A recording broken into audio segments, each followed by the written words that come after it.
भाई जो गुरु बचन पे डट गे रकट गे फंद 84 के। भाई जो गुरु बचन पे डट गे रकट गे फंद 84 के।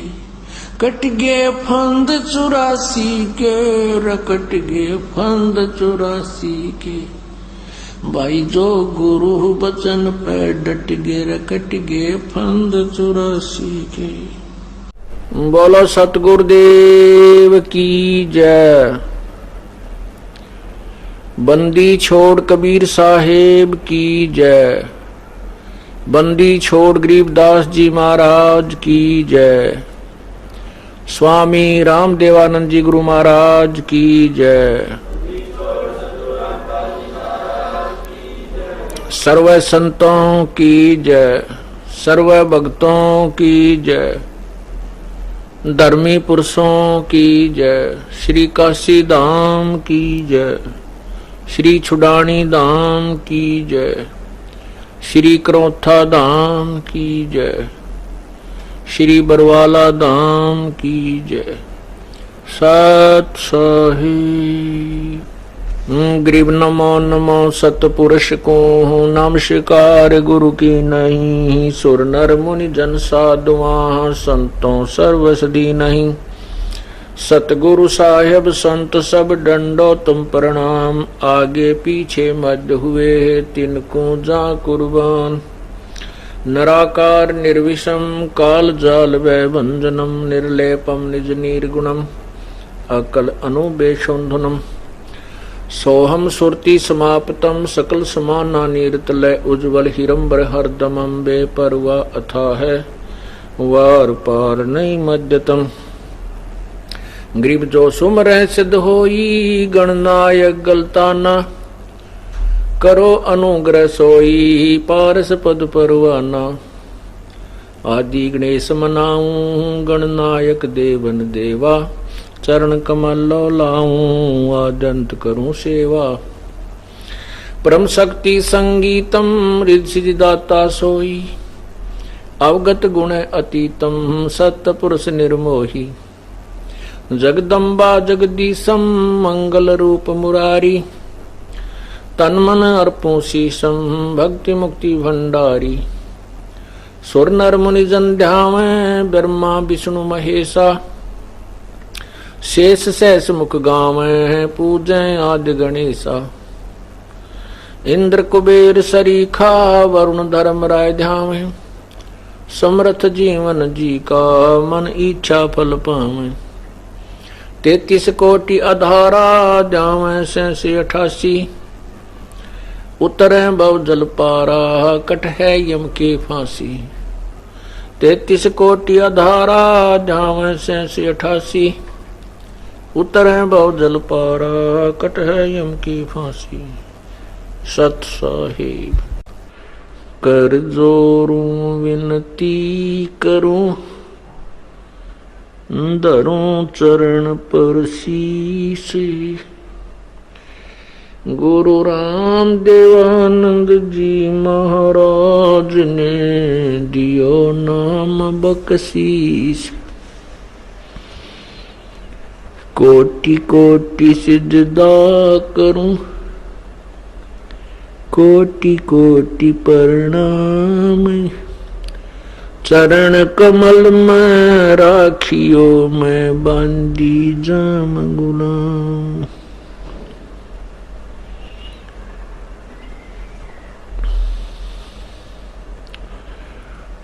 जय इब के सतगुरु मिले। सब दुख आँखों रोए। चरणों ऊपर शीस रखूं कहूं जो कहनी हो। कबीर गुरु जी मिलेंगे पूछेंगे कुशलात। आद अंत की सब कहूं अपने दिल की बात।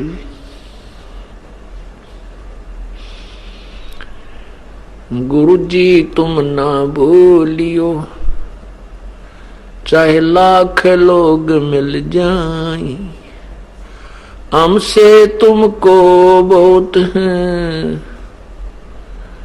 तुमसे हमको नहीं। तुम्हारे विसारे क्या बने, किसकी शरण में जाऊं। शिव विरंच मुनि नारदा, किनके हृदय न समाऊं। अवगुण किए तो बहुत किए, करत न मानी हारे। बावे बंदा बख्श दियो, बावे गर्दन उतार। अवगुण मेरे बाप जी, बख्शो गरीब निवाज। जो मैं पूत कपूत हूँ, बहुर पिता को लाज। मैं अपराधी जन्म का, नक्सक बरे विकार। तुम दाता दुख भंजना, मेरी करो संभाल। कुत्ता तेरे दरबार का, मोतिया मेरा नाम। गले प्रेम की जेवड़ी, जा खेचो वहां जाऊं मैं। तो करो तो बावड़ू, दूर दूर करो तो जाऊं। जो राखो तो ही रहूं, जो देवो सो खाऊं।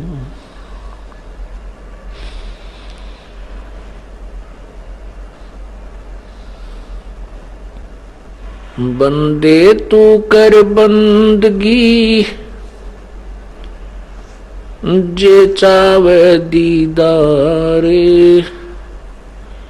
अवसर मानुष जन्म का, भाई मिले न बारंबार। मानुष जन्म दुर्लभ है, ये मिले न बारंबार। तरवर से पत्ता टूट गिरे, वो बहुर न लगता डार।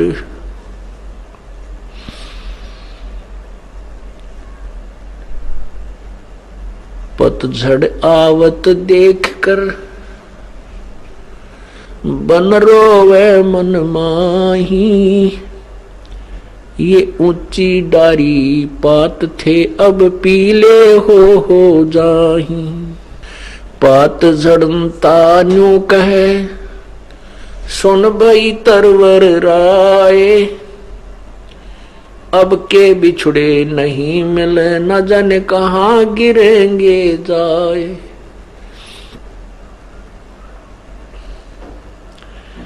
तरवर कहता पात से,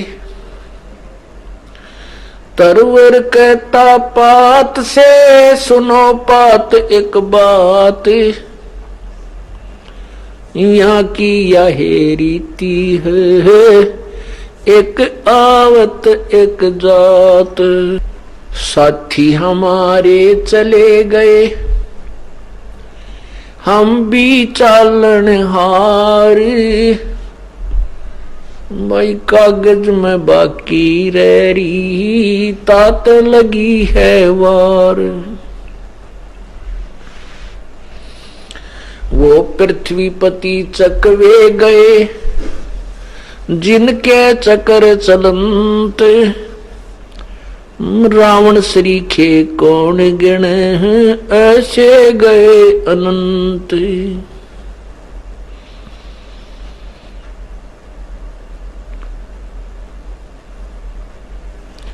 लूट सको तो लूटियो, राम नाम की लूटी। पीछे फिर पछताओगे, हे प्राण जाएंगे छूट।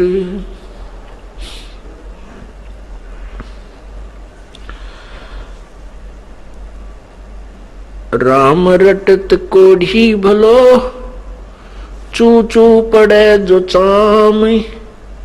ये सुंदर शरीर किस काम का, जा मुख नाही नाम। कबीर जिव्या तो वाए भली, जो रटे हरि नाम। नहीं तो काट के फेंक दियो, ये मुख में भलो ना चाम।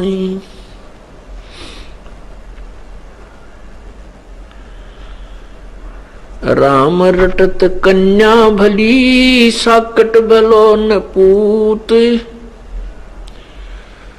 छेरी के गल गल थना, जिसमें दूध ना मूत।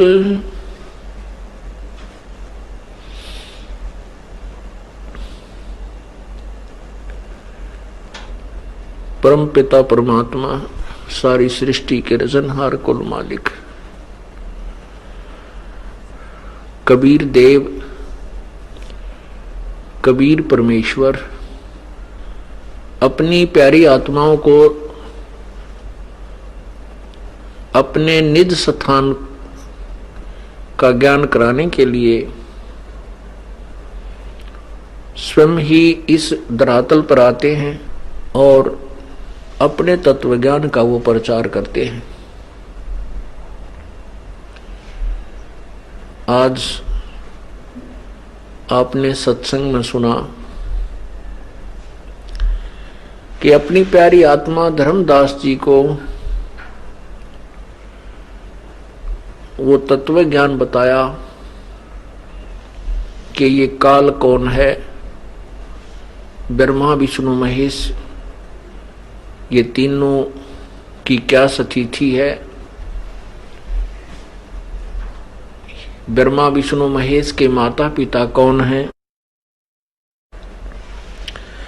हमारे साथ ये धोखा क्यों हो रहा है, हमारे को इतनी प्रताड़ना क्यों दी जा रही है। हमें ये मालूम है कि हमारे अगले श्वास का कोई विश्वास नहीं है कि ये आएगा कि नहीं। परमात्मा कहते हैं कि नहीं भरोसा देह का, ये विनस जावे छिन माही।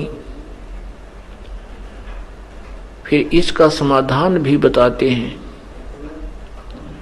कि श्वास उस श्वास में नाम जपो भाई, और यतन कछु नाही। आज आपने सुना परमात्मा जब आते हैं उसमें अज्ञानी संत गुरु, ये ऋषि महर्षि काल के द्वारा भ्रमित किए हुए दंत कथाओं को सुना करके प्रभु प्यासी आत्माओं को दिशा भ्रष्ट रखते हैं और इतनी पथ भ्रष्ट कर चुके होते हैं कि उनको रीसेट करने में भी बहुत समय लगता है। उनको दोबारा उसी लाइन पर लाने में अति कठिन प्रयत्न करना पड़ता है। उनके विषय में जैसे आपने सुना कि धर्मदास ये जग बोराना और कोई न जाने पद निर्वाणा, ये शब्द जो परमात्मा ने कहे यही हम और आप अन्य श्रद्धालुओं को कहते हैं कि भी जिन संतों की तुम शरण लिए हो उनके पास मोक्ष मार्ग नहीं है। फिर वो पूछते हैं क्या वो उस पंथ के पास भी मोक्ष मार्ग नहीं है। हमारा और आपका उत्तर होता है कि नहीं है। फिर प्रश्न करते हैं क्या वो इतने श्रद्धालु वहां जाते हैं उस पंथ में क्या मोक्ष मार्ग नहीं है, क्या उनकी वे ऑफ वर्शिप ठीक नहीं है। हमारा उत्तर होता है कि नहीं है। क्या ये इतने बड़े बड़े श्रद्धालु इतने लाखों लोग वहां जा रहे हैं, क्या वो संत भी सही दिशा नहीं दे रहे हैं। हमारा उत्तर होता नहीं है। फिर जो पुण्यात्मा होते हैं वो तो ये कहते हैं फिर भी हमें बताओ किसके पास है वो मार्ग, तो हम बताते हैं कि कबीर परमेश्वर का जो ज्ञान है वही वास्तविक तत्व ज्ञान, उसी में वे ऑफ वर्शिप पूजा की विधि श्रेष्ठ है और वो वर्तमान में इस दास के पास उपलब्ध है, इस पृथ्वी पर नहीं है। जो बुद्धिमान हैं, जो पिछले संस्कारी हैं, वो तो कहते हैं भाई फिर हमें कोई ऐसा शास्त्र दो, कोई सदग्रंथ दो जिससे हम विश्वास करें कि आपके गुरुदेव के पास अर्थात संत रामपाल दास के पास वास्तव में यथार्थ ज्ञान है। तो पुण्यात्मा तो शास्त्र पढ़ते हैं, फिर निर्णय लेते हैं, जो उसके अंदर निर्णायक ज्ञान दे रखा है उसको स्वीकार कर लेते हैं। और जो न ज्ञान सुनते हैं न सदग्रंथ देखते हैं, वो कह देते हैं कि ये नहीं जचती हमारे, ये बात आपकी उचित नहीं लगती कि आप सबको रिजेक्ट कर रहे हो और केवल अपने आप को ही एक महान सिद्ध करने की चेष्टा कर रहे हो, अभिमान करते हो। नहीं, अभिमान का तो नामो निशान नहीं है। अभिमान और भगवान का बिल्कुल विपरीत मार्ग है। इस चीज से हम पूर्ण परिचित है कि जिस दिन इस प्राणी में अभिमान आ जाएगा परमात्मा दूर हो जाएगा, इतनी दूर हो जाएगा कि उसको निकट लाना बहुत मुश्किल हो जाएगा, बहुत कठिन होगा। इसलिए अभिमान नाम की तो कोई वस्तु होगी ही नहीं हम हमारे अंदर, क्योंकि हम तत्व ज्ञान से परिचित हैं। लेकिन हम सत्य ज्ञान हमें ऐसा प्राप्त है कि हम ये कह सकते हैं कि किसी के पास और ये भक्ति मार्ग नहीं है। इसको चाहे अभिमान समझो या एक सत्य समझो, वो आपकी अपनी सोच होगी। ये सच्चाई है कि इस संसार में आज के वर्तमान में परमात्मा ने इस अनमोल भंडार को दास के सामने ही खोला है। इस दास को सद्बुद्धि दी है अपनी कृपा से, जिससे इन उलझे हुए नौमन सूत को उन्हीं की कृपा से सुलझा पाए हैं। तो वो पुण्यात्मा भी ये कहकर टल जाती है कि नहीं, हमने ऐसा नहीं जचती आपकी बात। और तीसरे वो होते हैं जो आंखों देख लेते हैं, सुन भी लेते हैं और पढ़ भी लेते हैं कि सचमुच हम जो साधना कर रहे हैं ये बिल्कुल व्यर्थ है, तो वो फिर भी नहीं त्यागते और फिर भी सत्य मार्ग पर चलने का जो है मन नहीं बनाते। उनके विषय में आपने सुना कि वो तो राक्षस स्वभाव को धारण जिनका तीनों गुणों त्रिगुणमयी माया के द्वारा ज्ञान हरा जा चुका है, अर्थात जिनकी बुद्धि काल के द्वारा जकड़ी जा चुकी है, ब्रह्मा विष्णु महेश रूपी त्रिगुणमयी माया के द्वारा जकड़ी जा चुकी है, वो राक्षस स्वभाव को धारण किए हुए मनुष्यों में नीच दुष्कर्म करने वाले मूर्ख, गीता ज्ञानदाता कहता मेरी भक्ति भी ना करते। उस गीता ज्ञानदाता की भक्ति वो क्यों नहीं करते? क्योंकि इसने कसम खाई है काल भगवान ने कि मैं किसी को दर्शन नहीं दूंगा। दुर्गा से कहा था कि मेरा भेद किसी को मत देना, नहीं तो तेरी खैर नहीं है। और मैं किसी भी साधना से, ना वेदों में वर्णित विधि से, ना किसी तप से, ना जप से, ना किसी क्रिया से मैं किसी को दर्शन नहीं दूंगा। ये मेरा अविनाशी नियम होगा। अब इसका काल रूप है जो इसने गीता के अंदर दिखाया अर्जुन को। इस रूप को, अपने वास्तविक रूप को ये किसी को दर्शन नहीं दिखाता, इस रूप में किसी के समक्ष नहीं आता। अब ये क्या करता है, जैसे कोई ऋषि साधना करता है अपनी सोच या दंत कथा के आधार पर या काल के द्वारा भ्रमित ज्ञान के आधार से वो परमात्मा को निराकार मान करके समाधिस्थ होने की चेष्टा करता है और शरीर के अंदर प्रकाश देखने की चेष्टा करता है। अब वो प्रकाश देखने की चेष्टा कर रहा है तो उसको साधना करते करते जब काफी समय हो जाता है तो ये काल भगवान उसको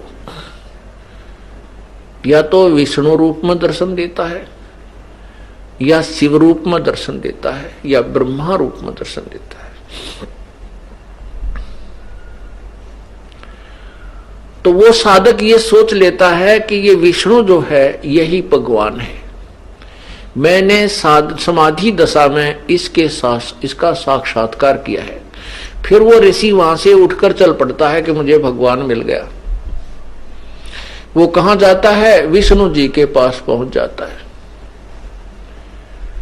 वो देव कहां जाता है? विष्णु जी के पास जाता है और प्रणाम करके कहता है, भगवान आप अपने आप को छुपाए हुए हो, आप ही पूर्ण परमात्मा हो।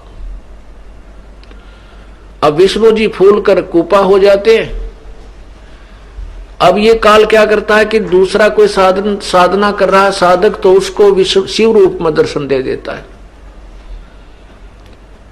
वो अपनी समाधि तोड़ करके चल पड़ता है कि मुझे भगवान मिल गया, और ये भगवान शंकर ही जो रजतमो गुण है उसी को पूर्ण परमात्मा मानकर उसी के गुण गाने लग जाता है कि यही भगवान है, क्यों भ्रम में रहते हो, यही भगवान है, यही सारी सृष्टि का रचनहार है। इसी प्रकार अन्य को ब्रह्मा के रूप में दर्शन दे देता है। तो इस करके इस सभी ऋषियों ने अंत में यही निर्णय दे दिया, कोई तो विष्णु जी को भगवान पूर्ण परमात्मा, और कोई शिव जी को, कोई ब्रह्मा को, और फिर घुमा फिरा के उन तीनों भगवान जो इनके पुत्र हैं इनका भी आगे उनकी चरित्र भी लिख दिया। अब उन दोनों के चरित्र नहीं मिलते तो ऋषि ऐसे भ्रमित हो गए। किसी ने साधना करने की चेष्टा की तो दुर्गा ने दर्शन दे दिए, काल ने दर्शन नहीं दिए, तो वो दुर्गा के पुजारी हो गए। उन्होंने दुर्गा को ही भगवान मान लिया, यही पूर्ण परमात्मा है। इस प्रकार काल भगवान कह रहा है कि ये मेरी साधना भी नहीं करते। क्यों नहीं करते? कि इनके मन में ये पक्की बैठ गई कि ये विष्णु, ये शिव, ये ब्रह्मा यही भगवान है और इनसे अतिरिक्त कुछ नहीं है। तो उसी सोच को, उसी थ्योरी को, उसी सिद्धांत को पूरे मानव समाज में इन्होंने ढोल बजा बजा कर प्रवेश कर दिया, जो आज तक हमें ग्रहण था। अभी तक हमें ग्रहण था, आज तो नहीं, हमें तो 20 वर्ष हो गए इस मार्ग को स्वीकार किए, उस तब तक ग्रहण था। और बाकी समाज जो इससे परिचित नहीं है तत्व ज्ञान से, उनके पास भी आज तक वही दंत कथा उपलब्ध है। इसलिए ये काल कहता है कि ये मेरी भक्ति भी नहीं करते।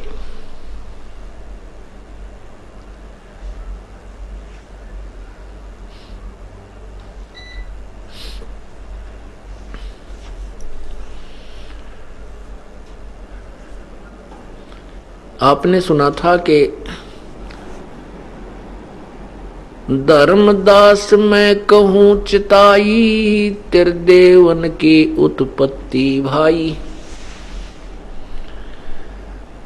परमात्मा कहते हैं कि मैं तुझे अब इन तीनों देवताओं ब्रह्मा विष्णु महेश की उत्पत्ति बताता हूं। जैसा कि आज आपको सत्संग में सुनाया गया था,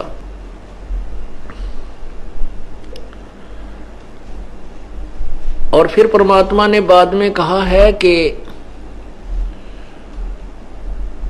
ज्ञानी सुने तो हृदय लगाई, और मूर्ख सुने तो गम नहीं पाई। मां अष्टंगी पिता निरंजन, ये जम दारुण वंशन अंजन।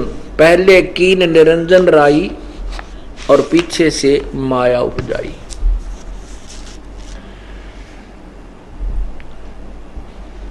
ये आप सुबह सुन चुके हैं। आगे सत्संग को सुनाते हैं। तीन देव और अवतारा, ताको भजे सकल संसारा। तीन गुणों का ये विस्तारा, धर्मदास में कहो पुकारा। ये तीनों गुण रजगुण ब्रह्मा, सतगुण विष्णु, तमगुण शिव जी का ही ये फैलाया हुआ जाल है।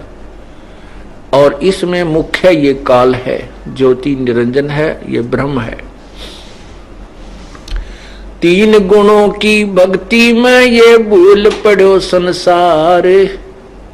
कहे कबीर निज नाम बिना कैसे उतरे पार। तीन गुणों की भक्ति में, यही तो गीता जी बता रही है कि इन तीनों गुणों की तक की जो साधना करते हैं वो मूर्ख, वो मुझे भी नहीं भजते। तीनों गुण कौन है? रजगुण ब्रह्मा है, सतगुण विष्णु, तमगुण शिव जी। ये देखिएगा श्रीमद् भगवत गीता अध्याय 7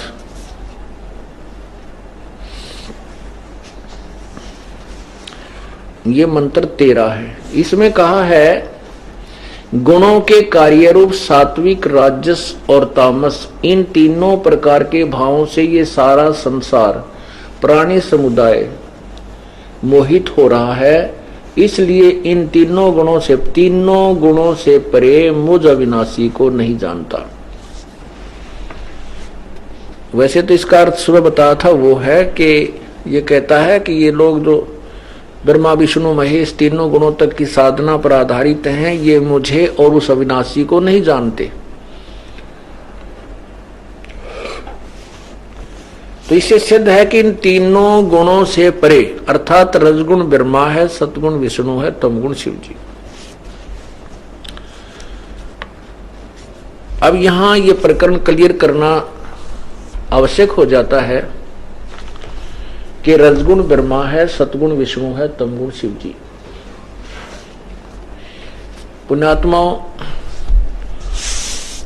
ये सत्संग सथल है। सत्संग का अर्थ होता जहां पर केवल सच्चा ज्ञान प्रचार किया जाए, जिसमें कोई झूठ मिलावट ना हो, उसको सत्य संग कहते हैं। जिसमें झूठ का कोई भी काम ना हो, वही सत्संग कहलाता है। यहां पर केवल सत्संग है और अन्य स्थानों पर आपने सत्संग के स्थान पर कुसंग सुना है। वह सत्संग नहीं था, केवल भ्रमित करने का एक सेंटर, केंद्र बना रखा उन लोगों ने और जनता को भ्रमित करके काल के जाल में पूर्ण रूप से फंसा दिया है। और इस सत्संग स्थल पर यह सत्संग स्थल जो है ऐसा है जिसमें ये ऐसा विद्यालय है जिसमें पहली कक्षा के बच्चे भी आते हैं और दूसरी कक्षा के, तीसरी कक्षा के और अंतिम कक्षा के भी बच्चे इसमें आते रहते हैं। तो प्रत्येक को यहाँ पर जो है पढ़ाया जाता है। जो पुण्यात्माएं बार बार सत्संग में आ रहे हैं वो ये ना सोचें कि ये कथाएं तो प्रत्येक बार महाराज जी वही लगभग मिलती जुलती ही सुनाते हैं। पुण्यात्माओं, ये तो केवल उन लोगों के, उन भक्तों के, श्रद्धालुओं के मन में आ सकता है जो हमारे सत्संग को अभी तक सुन नहीं पाए, अन्यथा नहीं आएगा। फिर भी अगर ऐसा कुछ आता है तो वो अभी पापग्रस्त है, उसके ऊपर पापों का प्रभाव अर्थात वो जबर चढ़ा हुआ है। जैसे परमात्मा कहते हैं तुलसी पिछले, कबीर जी कहते हैं कबीर पिछले पाप से हरि चर्चा ना भावे और के ऊँग या उठ चले ना और बात चलावे। पिछले पाप के दबाव से परमात्मा की चर्चा अच्छी नहीं लगती और वो क्या करता है, या तो ऊँगने लग जाएगा थोड़ी सी देर में, या कोई और चर्चा शुरू कर देगा, कोई बात याद आ जाएगी बिजनेस और व्यापार की या घर बार की, और उसको कोई कह दे कि भाई बोलना मत, आनंद सा रहा, तो सभी तो ऐसे नहीं होते, कुछ तो ऐसी पुण्यात्मा है जिनको एक एक शब्द की चाह होती है, क्योंकि उनको भूख लगी होती है, वो निरोग होते हैं, अर्थात उनको पाप कर्मों का जबर नहीं होता, तो उनको टोकते हैं, रोकते हैं, भाई मत बोलना मत। वो आदत से लाचार होते हैं, उनको दोबारा फिर टोक दिया जाता है तो वो उठ कर चल पड़ता है। परमात्मा उनके लिए कहते हैं कि कबीर पिछले पाप से हरि चर्चा ना भावे सुहावे, या तो ऊँग या उठ चले ना और बात चलावे। तुलसीदास जी कहते हैं कि तुलसी पिछले पाप से हरि चर्चा ना भावे, और जैसे जबर के बेगते में भूख विदा हो जावे। जिस व्यक्ति को बुखार बना हो, जवर चढ़ा हो, उसको मनुखा दाख जो मीठी होती है, सेब संतरे फल जो स्वादिष्ट होते हैं, और प्रतिदिन आहार करने वाला जो पदार्थ है, वो रोटियां भी कड़वी लगती है, मुंह की तरफ नहीं की जाती, उल्टी गिरने को हो जाती है। तो उस बुखार ने उस रोगी की व्यवस्था, शरीर की व्यवस्था को इतना कंडम कर दिया, इतना बिगाड़ दिया कि मीठी वस्तु भी कड़वी लग रही है, प्रतिदिन खाने वाला आहार भी कड़वा लग रहा है, अस्वादिष्ट लग रहा है। अब उसका ट्रीटमेंट क्या है, उसका हल क्या है, उसका जो उपचार क्या है, कि बुखार उतारने के लिए कड़वी दवाई ही खानी पड़ती है, चाहे रुचि हो या ना हो। अरुचि होते हुए भी कड़वी दवाइयों की फांकी लगानी पड़ती है, कुनीन खाना पड़ता है,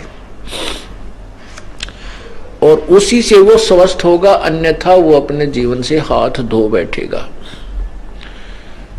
और जब वो स्वस्थ होने लगता है, बुखार कम होने लगता है, थोड़ी सी रुचि बनने लगती है, जब वो पूर्ण रूप से निरोग हो जाता है, जबर रहित हो जाता है, फिर देखो वो उसको कितनी भूख लगती है, सूखी रोटी भी खा जाता है, उसको उसमें सब्जी की भी इच्छा नहीं रहती। 2-3 रोटी 5-4 रोटी तो मिर्चा गेल खा जाए, मन नमकीन उनसे खा जाए। तो वो ऐसा क्यों हुआ? क्योंकि उसका जो बुखार था वो उतर गया है, वो स्वस्थ हो गया। ठीक इसी प्रकार जिन पुण्यात्माओं को सत्संग प्राप्त हुआ, और सत्संग में आने से सत्संग सुन, पहले तो सत्संग की बातें अच्छी नहीं लगती, क्योंकि हमने रागनी सुन रखी, हमने फिल्मी गाने सुन रखे, वो डांस देख रखे, सारी बकवाद भीतर भर रखी। वो क्यों अच्छी लगे भगवान की चर्चा? क्योंकि हमारे अंदर वो सारा कबाड़ भरा। तो उसको निकालने के लिए ही सत्संग सुनना आवश्यक है, और वो आपको कुछ समय के उपरांत ऐसा आनंद आएगा इस परमात्मा की वाणी में, आपको ना रागनियां अच्छी लगेंगी। जब आप पूर्ण रूप से निरोग हो जाओगे, जब आपके ऊपर पाप कर्मों का दबाव नहीं रहेगा और प्रभु की तरफ रुचि बढ़ेगी, तो उस समय आपको ना कोई फिल्मी गाने अच्छे लगेंगे, ना कोई इधर उधर की कोई बकवाद बात करेगा, वो भी आपको कतई नहीं सुहावेगी, वहां आप बैठ भी नहीं सकोगे। और पहले परमात्मा की चर्चा में रुचि बिल्कुल नहीं बनी थी। तो पुण्यात्मा जैसे कोई भक्त यहाँ पहली बार भी आते हैं, और कुछ ऐसे भी हैं जिन्होंने सत्संग सुन रखे अन्य संतों के, वहां कहते ढोलकी ढोलकी बाजरी होगी, का हारमोनियम चल रहे होंगे, और कई ऐसे स्थान भी हैं जहां डांस करने लग जाते हैं, कहीं कुछ करते हैं। तो उसने जो वैसे सुन देख रखे हैं, तो वो भी उसी रंग में रंगा हुआ होकर के यहाँ कुछ दिनों तक तो ऐसे ही विचलित रहेगा कि वहां तो ऐसा देखा था, वहां ऐसा देखा था, लेकिन आपने जो यहां देखा होगा कहीं नहीं देखा होगा, और ना ही देख पाओगे। कहने का भाव यह है कि जब भक्तात्मा सत्संग में आते हैं और बेशक रुचि ना हो, प्रभु की चर्चा सुनते रहिए। भले ही प्रथम बार जो आता है उसको लगता है नहीं ये झूठ बोल रहा है, नहीं ऐसे नहीं होगा, ऐसे नहीं होगा, और जब आपके समक्ष प्रमाण आएंगे आप दांतों तले उंगली दबाओगे। एक बार ये दास जब हमारा साथ इस पे आस्था चैनल पर प्रोग्राम आया करता था तो उन नकली गुरुओं ने, ऋषियों ने, उनके अनुयायियों ने विरोध करके वो बंद करवा दिया। फिर हमने सोचा कि जन साधारण गांव शहर शहर में जाकर के सत्संग करें। वहाँ करने लगे। हम महाराष्ट्र में भी गए, इसमें गुजरात में भी गए, राजस्थान में भी गए, हरियाणा के अंदर भी प्रारंभ किए। बाद में वो भी नहीं अच्छे लगे, वहाँ भी विरोध बहुत ज़्यादा बढ़ गया, तो हमने सत्संग करना फिर वहाँ बाहर बंद कर दिए। अपने करौथा आश्रम में या बरवाला आश्रम में ही सत्संग प्रारंभ किए। वहाँ भी ना सो आए दुष्ट आत्माओं ने, क्योंकि ये तो मानव जीवन के शत्रु हैं, कीड़े हैं। इन्होंने तो इनको खाना है, विनाश करना है, ठेका ले रखा कालते। लेकिन अब परमात्मा ने ये अपना प्रोग्राम जो है फुल स्विंग पर चलाना है, इसको कोई नहीं रोक सकेगा। ठीक है, आंधी तूफान आते रहते हैं, परंतु बाग बगीचे जो दृढ़ पौधे होते हैं वो डगमग नहीं होते, ना उनको कोई नष्ट कर सकता। भाव यह है कहने का कि वहां एक बुढ़िया बैठी, क्योंकि वहां हम सत्संग करते थे, वहां ज्यादा से ज्यादा 150 आदमी आते, 50-60 ने बैठ जाते, 50-60 इधर बैठ जाती माई। तो ये दास सुना रहा था कि एक संत ये नाम देता है, ओम भागवते वासुदेव नमः। एक नाम एक संत ये देता है, और वो उस संत की पुजारिण थी। हमने कहा कि ओम के साथ कोई भी अक्षर नहीं लगना चाहिए। गीता जी अध्याय नंबर 8 के श्लोक नंबर 13 में स्पष्ट किया है कि मेरा तो केवल एक ओम नाम है और उसके साथ और कोई मंत्र नहीं है। जो ओम भागवते वासुदेव, ओम फलाना, ओम के साथ हरि ओम जोड़ते हैं, हरि ओम, ये मंत्र गलत है। जैसे पिस्टन, गाड़ी के पिस्टन के साथ कोई और नट वेल्ड कर देना, ये मूर्खता है, समझदारी नहीं है, क्योंकि कंपनी ने वो सही बना रखा होता है। वो केवल अपनी चतुरता दिखाने के लिए और उसको पूर्ण रूप से नष्ट करने के लिए ही उसने, उस अज्ञानी ने ऐसा किया है। ओम के साथ हरि शब्द नहीं लगता। और जैसे गायत्री मंत्र बना रखा इन अनाड़ियों ने, अज्ञानियों ने, ओम भूर्भुवः स्वः तत्सवितुर्वरेण्यं भर्गो देवस्य धीमहि धियो यो न प्रचोदयात्, इसकी रट न लगाने को कहते हैं। इसके साथ ओम अक्षर नहीं है, क्योंकि ये यजुर्वेद अध्याय नंबर 36 का मंत्र 3 है, इसमें कहीं ओम नाम नहीं लगा है। वेदों के किसी भी उस मंत्र के साथ प्रारंभ में ओम मंत्र नहीं है, तो वो ओम मंत्र नहीं लगता। तो वह बुढ़िया इतनी दूर पर बैठी और बड़ी गुस्सा हो रही, क्योंकि पूछो इसने कैसे कह रहा है, हरिओम क्यों नहीं, हरिओम क्यों नहीं। वहां भैया लड़ेगी। फिर वो दिखाए पर प्रोजेक्टर पे ओम तत्सत ना, ओम मेरा केवल ओम मंत्र है। फिर वनो देखे नो होगी एकदम, क्यों सच्चाई तो मुरझा दे, सच्चाई तो जो है ना एकदम अफेक्ट करेगी। फिर बताया गया कि ब्रह्मा विष्णु महेश अविनाशी नहीं है, वह फिर उकसी नो। जब ये बताया गया कि ब्रह्मा विष्णु महेश अविनाशी नहीं है, इनकी जन्म मृत्यु होती है, इनकी माता होती है, वो फिर चिंगरगी, क्योंकि ले देख ले के है। वो फिर दिखाई मैंने ये जो इसमें जो है ना शिव पुराण में, विष्णु पुराण में और देवी पुराण में, गीता में प्रमाण किया, न्यू देखा टेढ़ी टेढ़ी। फिर वो एक बूढ़ा, 2 बूढ़े बुजुर्ग बैठे, वो क्या कह रहे हैं हमारे भक्त, उन्होंने भक्त सुन रहे थे, ने बोला ये कोई षड्यंत्रकारी है, इसने नकली बनवा रखी है किताब, ये पुराण है, हमने कदे नहीं पढ़ी पुराण में, किसी पुराण में भी कोई नहीं। फिर वो दिखाया ना गीता प्रेस गोरखपुर से प्रकाशित, फिर नो देखे गीता प्रेस से प्रकाशित है, फिर घर जाके मिलावे। तो पुण्यात्माओं कहने का भाव ये है कि हम जिन सदग्रंथों को सिर पर लिए फिर रहे हैं और हमने उन उससे का ना पता इसमें क्या लिखा है। परमात्मा कहते हैं बंजारे के बैल जो फिरे देश परदेश, और बंजारे के बैल जो और कमर पे खांड लाद के और भूस खाते हैं बिन सतगुरु उपदेश।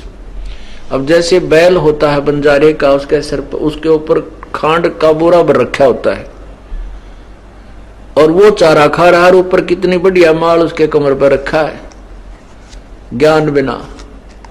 तो कहने का भाव यह है कि हम इन सदग्रंथों को लिए फिर रहे थे और इनमें क्या अनमोल वस्तु लिखी है, इसको प्रयोग ना करके हम और ही ऊट पटांग साधना और ज्ञान की गठड़ी बांध रहे थे।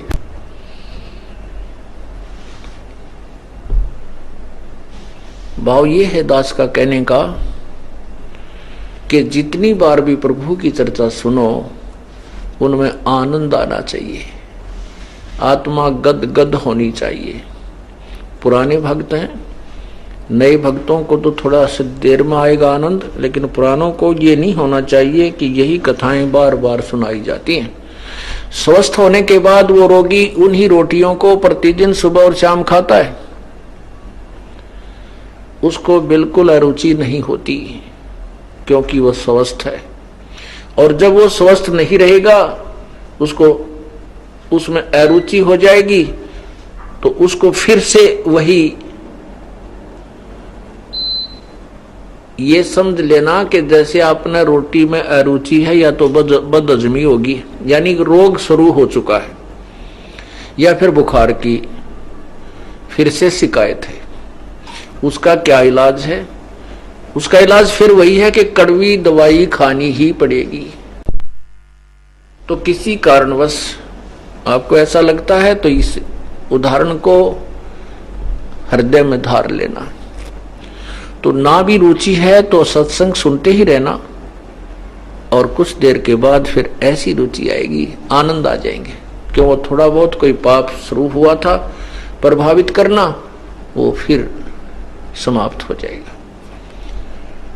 तो इसलिए आपको फिर दिखाया जाता है कि ये स्वयं स्वीकार करते हैं, ब्रह्मा विष्णु महेश स्वीकार करते हैं कि मुझे हम तीनों गुणों से युक्त क्यों कर दिए।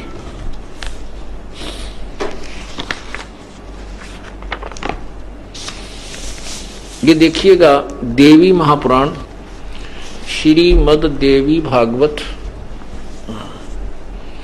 श्रीमद देवी भागवत हिंदी टीका सहित भाग प्रथम। और ये कहां से प्रकाशित है?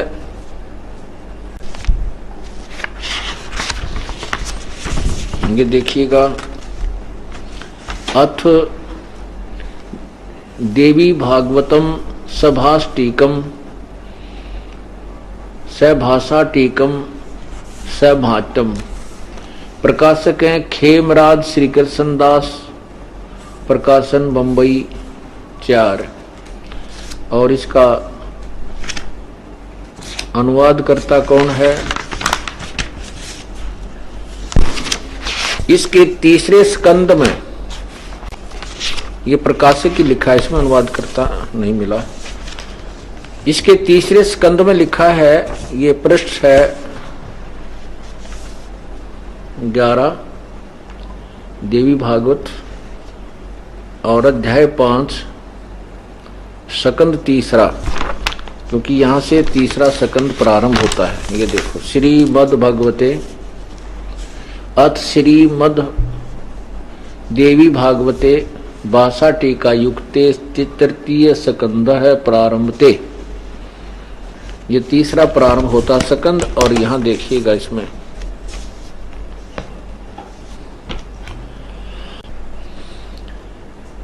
ये शंकर भगवान कहते हैं, हे माता,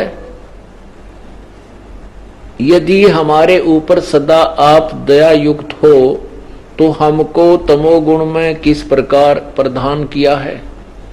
ब्रह्मा रजोगुण और हरि सतोगुण युक्त किए। फिर देखिएगा हिंदी। हे माता, यदि हमारे ऊपर आप सदा आप दया युक्त हो तो हमको तमोगुण में किस प्रकार प्रदान किया है। ब्रह्मा रजोगुण और हरि सतोगुण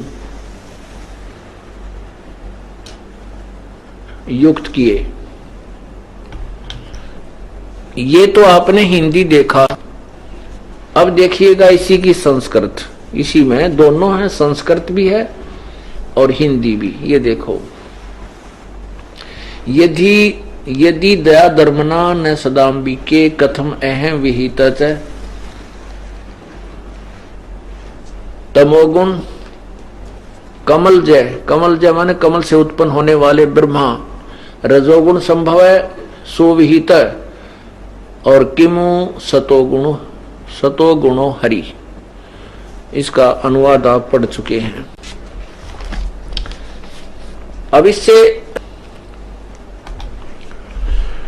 ये बात स्पष्ट हुई कि रजगुण ब्रह्मा है, सतगुण विष्णु है, तमगुण शिव जी। और यही प्रमाण, और ये भी आपको स्पष्ट करते हैं कि ये स्पष्ट होता है कि ये कहते हैं कि हे माता, अर्थात दुर्गा इनकी मां है। दुर्गा इनकी माता है, ब्रह्मा विष्णु महेश की। और पिता कौन है? ये काल, सदा शिव रूपी काल।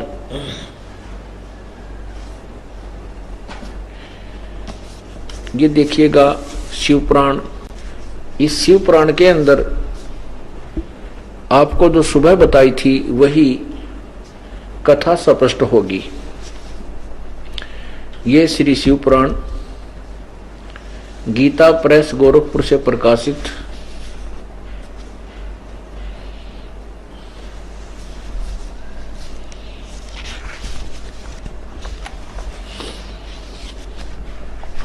इसके रुद्र संहिता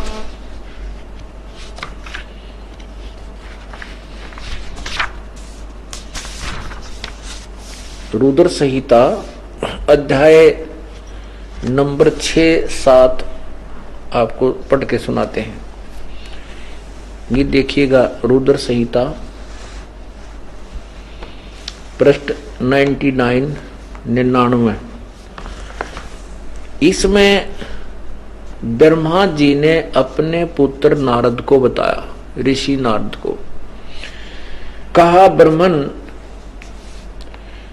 देव शिरोमणे, तुम सदा समस्त जगत के उपकार में ही लगे रहते हो। तुमने लोगों के हित की कामना से बहुत उत्तम बात पूछी है। नारद ने यही पूछा कि ब्रह्मांड का कौन रचयिता है, सृष्टि रचना के विषय बताइए।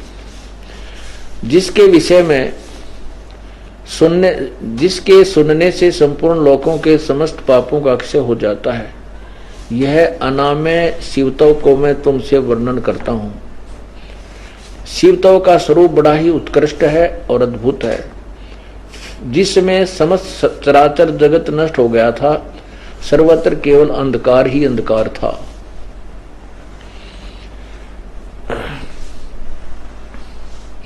उस समय ये तत् सत ब्रह्म, तत् माने वह है सद ब्रह्म। इस श्रुति में जो सत्य सुना जाता है एकमात्र वही शेष था। जिस परब्रह्म के विषय में ज्ञान और अज्ञान से पूर्ण उक्तियों द्वारा इस प्रकार ऊपर बताए अनुसार विकल्प किए जाते हैं, उसने कुछ काल के बाद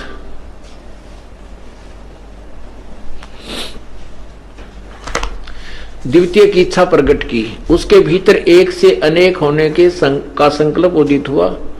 तब उस निराकार परमात्मा ने अपनी लीला शक्ति से अपने लिए मूर्ति आकार की कल्पना की।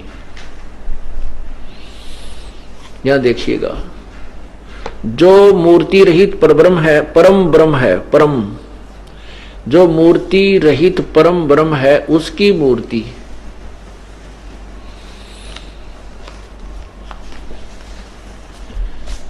भगवान सदाशिव हैं। अर्वाचीन और प्राचीन विद्वान उन्हीं को ईश्वर कहते हैं। उस समय एकाकी रहकर स्वेच्छानुसार विहार करने वाले उन सदाशिव ने अपने विग्रह से स्वयं ही एक स्वरूप भूता शक्ति की सृष्टि की, जो उनके अपने श्रीअंग से कभी अलग होने वाली नहीं थी। उस पराशक्ति को प्रधान प्रकृति, प्रकृति शब्द याद रखना, ये गीता जी का अनुवाद में काम आएगा। प्रकृति गुणवती माया तत्व, बुद्धि तत्व की जननी तथा विकार रहित बताया गया है। वह शक्ति अंबिका कही गई है, उसी को प्रकृति, दोबारा फिर लिखा है प्रकृति, उसी को प्रकृति, सर्वेश्वरी, त्रिदेव जननी, नित्या और मूल कारण भी कहते हैं। त्रिदेव जननी तीनों देवताओं की माँ, उत्पन्न करने वाली, जन्म देने वाली, सदाशिव द्वारा प्रकट की गई उस शक्ति की 8 भुजाएं, उस शक्ति के 8 भुजाएं हैं। आगे देखना, जो वे सदाशिव हैं उन्हें परम पुरुष, ईश्वर, शिव, शंभु और महेश्वर कहते हैं। वे अपने सारे अंगों में भस्म रमाए रहते हैं।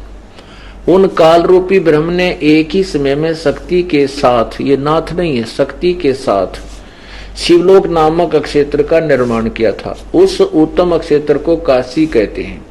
वह परम निर्वाण व मोक्ष का स्थान है जो सबसे ऊपर विराजमान है। वे प्रिय और प्रियतम शक्ति और शिव जो परमानंद स्वरूप हैं, उस मनोरम क्षेत्र में नित्य निवास करते हैं।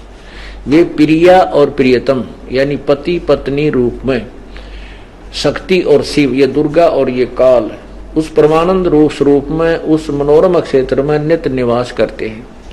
काशीपुरी परमानंद रूपणी है। मुने शिव और शिवा ने प्रलय काल में भी कभी उस क्षेत्र को अपने सानिध्य से मुक्त नहीं किया, इसलिए विद्वान पुरुष उसे अविमुक्त क्षेत्र नाम से जानते हैं। यहाँ देखो, देवर से एक समय उस आनंद वन में रमण करते हुए शिवा और शिव, शिवा ये दुर्गा है, शिव ये काल है। शिवा और शिव के मन में यह इच्छा हुई कि किसी दूसरे पुरुष की सृष्टि करनी चाहिए, जिस पर यह सृष्टि संचालन का महान भार रखकर हम दोनों केवल काशी में रहकर स्वेच्छा अनुसार विचरें और निर्वाण धारण करें। ऐसा निश्चय करके शक्ति सहित सर्वव्यापी परमेश्वर शिव ने अपने वाम भाग के 10वें अंग पर अमृत मल दिया। फिर तो वहां से एक पुरुष प्रकट हुआ जो तीनों लोकों में सबसे अधिक सुंदर था। वह शांत था, उसमें सद्गुण की अधिकता थी तथा वह गंभीरता का अथाह सागर था। इससे सिद्ध होया। अब क्या बताते हैं, फिर उसका नाम क्या रखा, ये देखिएगा।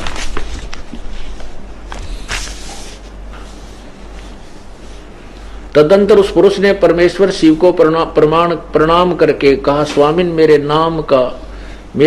नाम निश्चित कीजिए और काम बताइए। उस पुरुष की यह बात सुनकर महेश्वर भगवान शंकर हंसते हुए मेघ के समान गंभीर वाणी में उससे बोले। शिव ने कहा, वत्स व्यापक होने के कारण तुम्हारा विष्णु नाम विख्यात हुआ।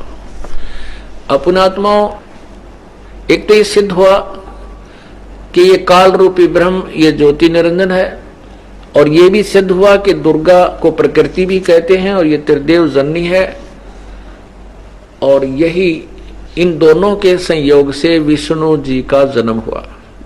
ये तो आपने 6ठे अध्याय में सुना, रुद्र संहिता, शिव पुराण।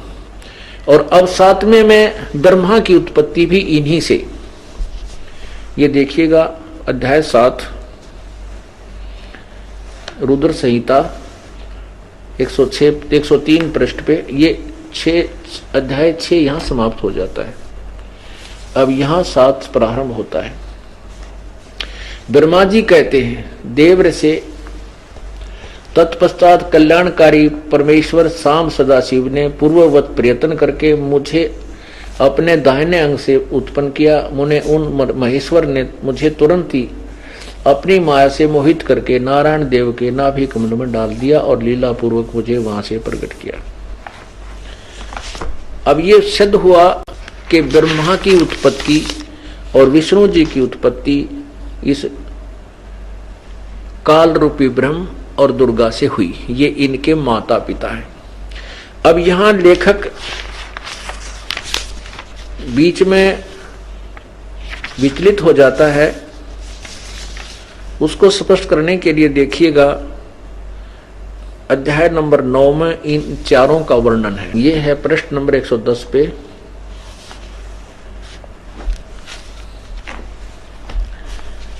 यहां पूरा वर्णन करके बताते हैं, इस प्रकार ब्रह्मा विष्णु और रुद्र इन तीनों देवताओं में गुण है, परंतु शिव गुणातीत माने गए हैं। अब यहां चार हो गए, ब्रह्मा विष्णु रुद्र और शिव। ये कैसे हैं? सच्चाई छुप नहीं सकती, ये खूब भ्रमित रहे हैं ये लोग। ब्रह्मा विष्णु महेश को भी यथार्थ ज्ञान नहीं है। इस कारण से ब्रह्मा जी ज्ञान बताने की चेष्टा कर रहे हैं, कुछ अपनी सोच, कुछ परमात्मा पूर्ण ब्रह्म से सुना हुआ ज्ञान और इसमें भरा हुआ। अब यहां कुछ इन अनुवादकर्ताओं ने बात बिगाड़ रखी है, देखिएगा। अब ये चार सिद्ध करने हैं, उनके लिए आपको यही शिव पुराण, लेकिन इसमें अनुवाद सहित उस संस्कृत भी साथ है। ये है शिव महापुराण,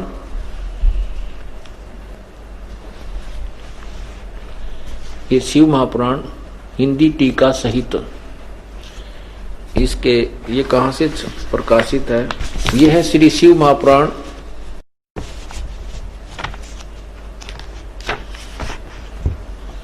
ये है विद्या वारिधि पंडित ज्वाला प्रसाद जी मिश्र कृत हिंदी टीका सहित। प्रकाशक वही हैं, खेमराज श्री कृष्णदास प्रकाशन बंबई। इसके विद्वेश्वर संहिता के अंदर एक प्रकरण आता है। विद्वेश्वर संहिता में एक प्रकरण आता है कि एक समय भगवान विष्णु लक्ष्मी सहित शेष नाग पर बैठे थे और उसके आसपास बहुत से उनके नौकर सेवक बैठे थे। ब्रह्मा जी वहां पहुंच गए और वहां जाकर के शेष सैया पर लेटे हुए भगवान विष्णु से ब्रह्मा जी ने कहा कि अरे अभिमानी, तू अपने पिता को देखकर खड़ा होकर सत्कार नहीं करता, खड़ा हो, मैं तेरा बाप आया हूं, मैं तेरा पिता आया हूं। विष्णु जी कहते हैं, अरे मैं तेरा बाप हूं, तू ढीठ हो गया है, अपने पिता के सामने ऐसे उल्ट सुलट बोल रहा। कहने का भाव ये है जैसे दूसरी तीसरी कक्षा के बालक लड़ा करें, वो कहे मैं तेरा बाप, वो कहे मैं तेरा बाप, तू मैं तेरा बाप, फिर मुक्का लड़ाई कर देते। ऐसे इनका युद्ध शुरू हो गया। उसके बीच में भगवान इस काल ने एक अपनी शक्ति से बीच में एक स्तंभ, चमकीला तेजों में स्तंभ खड़ा कर दिया। ये दोनों लड़ाई भूल करके उसके एंड को देखने लगे। ब्रह्मा ऊपर को चला गया, विष्णु नीचे को। विष्णु ने आकर के सच्चाई बता दी कि मैंने नहीं, इसका कोई और छोर नहीं पाया। ब्रह्मा ने झूठ बोल दी कि मैं इसका एंड देख आया हूं, ऊपर का सिरा देख आया हूं। तब ये काल वहां प्रकट होता है और ये क्या कहता है, ये देखिएगा। नंदीकेश्वर बोले, इस प्रकार भगवान ने उन नम्र हुए ब्रह्मा और विष्णु पर अनुग्रह करके उनके युद्ध में जो परस्पर उनकी सेना मारी गई थी, उसको सबको अपनी शक्ति से जीवित किया, जीवा कर उठाया।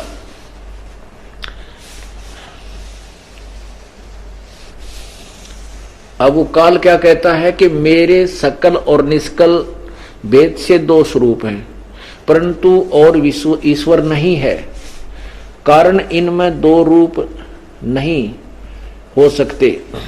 पहला सतम रूप और पीछे मूर्तिमान रूप धारण किया, इसमें ब्रह्म रूप निष्फल है, निष्कल है ये, और ईश्वर रूप सगुण है। मेरे ये दोनों रूप सिद्ध हैं, दूसरे किसी के नहीं हो सकते। इस कारण से तुम दोनों ने जो दूसरों को अथवा तुम दोनों को अथवा दूसरों को ईश्वर तव की प्राप्ति नहीं हो सकती। तुमने जो अज्ञानता से अपने को ईश माना है, यह बड़ा अद्भुत किया है। इसके दूर करने को ही मैं रण स्थान में आया हूं। अब तुम अपना अभिमान त्याग कर मुझ ईश्वर में अपनी बुद्धि लगाओ। मेरे प्रभाव प्रसाद से लोक में सब अर्थ प्रकाश करते हैं। इससे क्या सिद्ध, क्या कह रहे हैं ये काल भगवान कि तुमने ब्रह्मा और विष्णु को कह रहे हैं कि तुमने अपने आप को भगवान मान लिया, तुम भगवान नहीं हो। तुमने अज्ञानता से अपने आप को प्रभु मान लिया, तुम प्रभु नहीं हो, तुम ईश नहीं हो, मालिक नहीं हो। आगे फिर क्या बताते हैं, ये काल क्या कहता है देखिएगा। अब पृष्ठ 18 पर कहता है कि हे पुत्रो, ब्रह्मा और विष्णु को, हे पुत्रो, यह कृत आपने जो सतिथि और उत्पत्ति का जो तुम्हें जॉब मिला है, ये पुत्रो, यह कृत आपने तप से प्राप्त किया है, जो कि सृष्टि की उत्पत्ति और पालन कहता है। सो मैंने प्रसन्न होकर तुम्हें दिया है। ये देखना, इसी प्रकार ब्रह्मा विष्णु को तो कहते हैं कि हे पुत्रो, यह कृत्य आपने तप से प्राप्त किए हैं, जो कि सृष्टि और उत्पत्ति और पालन कहते हैं। सो मैंने प्रसन्न होकर तुम्हें दिया है। इसी प्रकार दूसरे दो कृत्य रुद्र और महेश को प्रदान किए हैं, परंतु अनुग्रह कृत्य कोई भी पाने को समर्थ नहीं है। पुण्यात्माओं, समझदार को संकेत ही बहुत होता है। इससे क्लियर हो गया कि इसने स्पष्ट कर दिया कि ब्रह्मा विष्णु शिव, रुद्र और शिव, इनसे न्यारा है वक्ता, वो भगवान अपने आप को भगवान कहता है। काल ऐसे ही भ्रमित करके इनको गुमराह कर रहा है।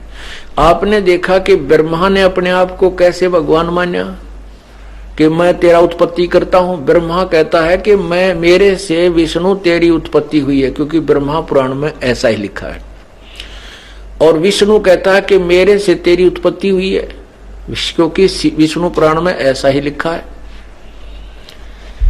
और शिव पुराण में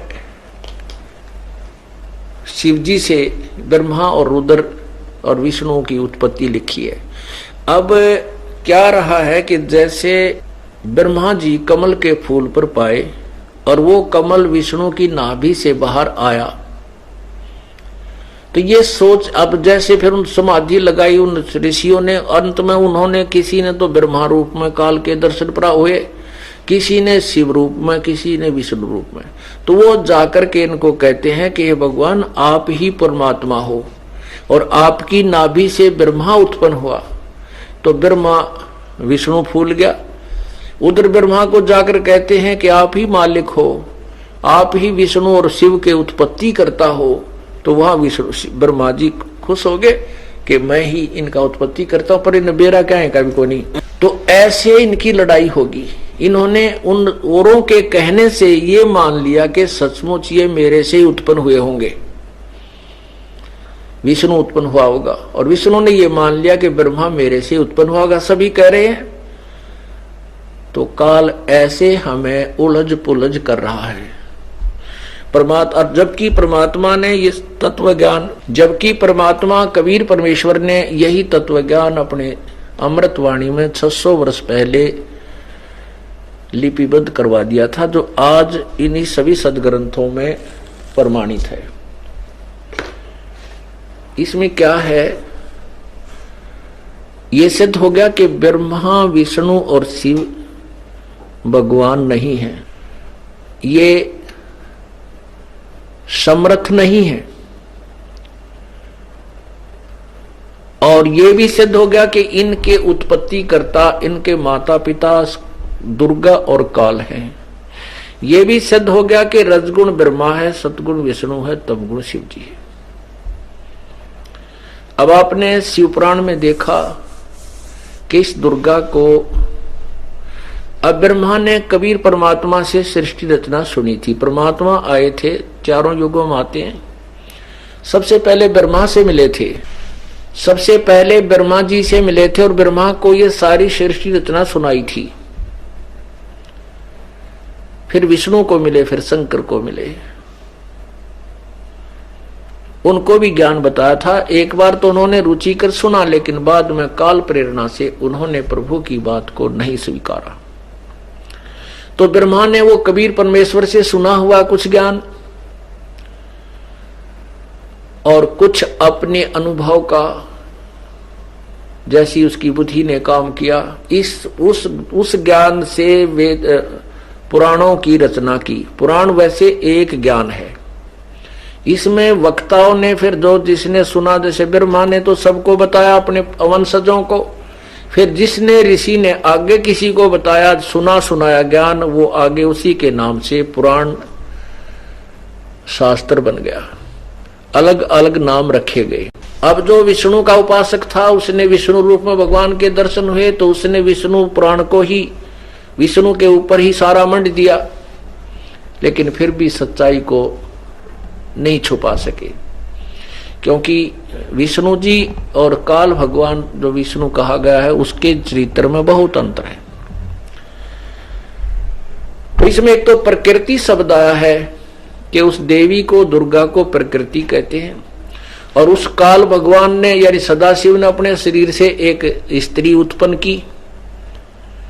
ये दंत कथा, ये कबीर साहब के सुने हुए ज्ञान को घुमोड़ घुमाड़ के उसको उल्टा सुल्टा करके और इसने कहने की चेष्टा की।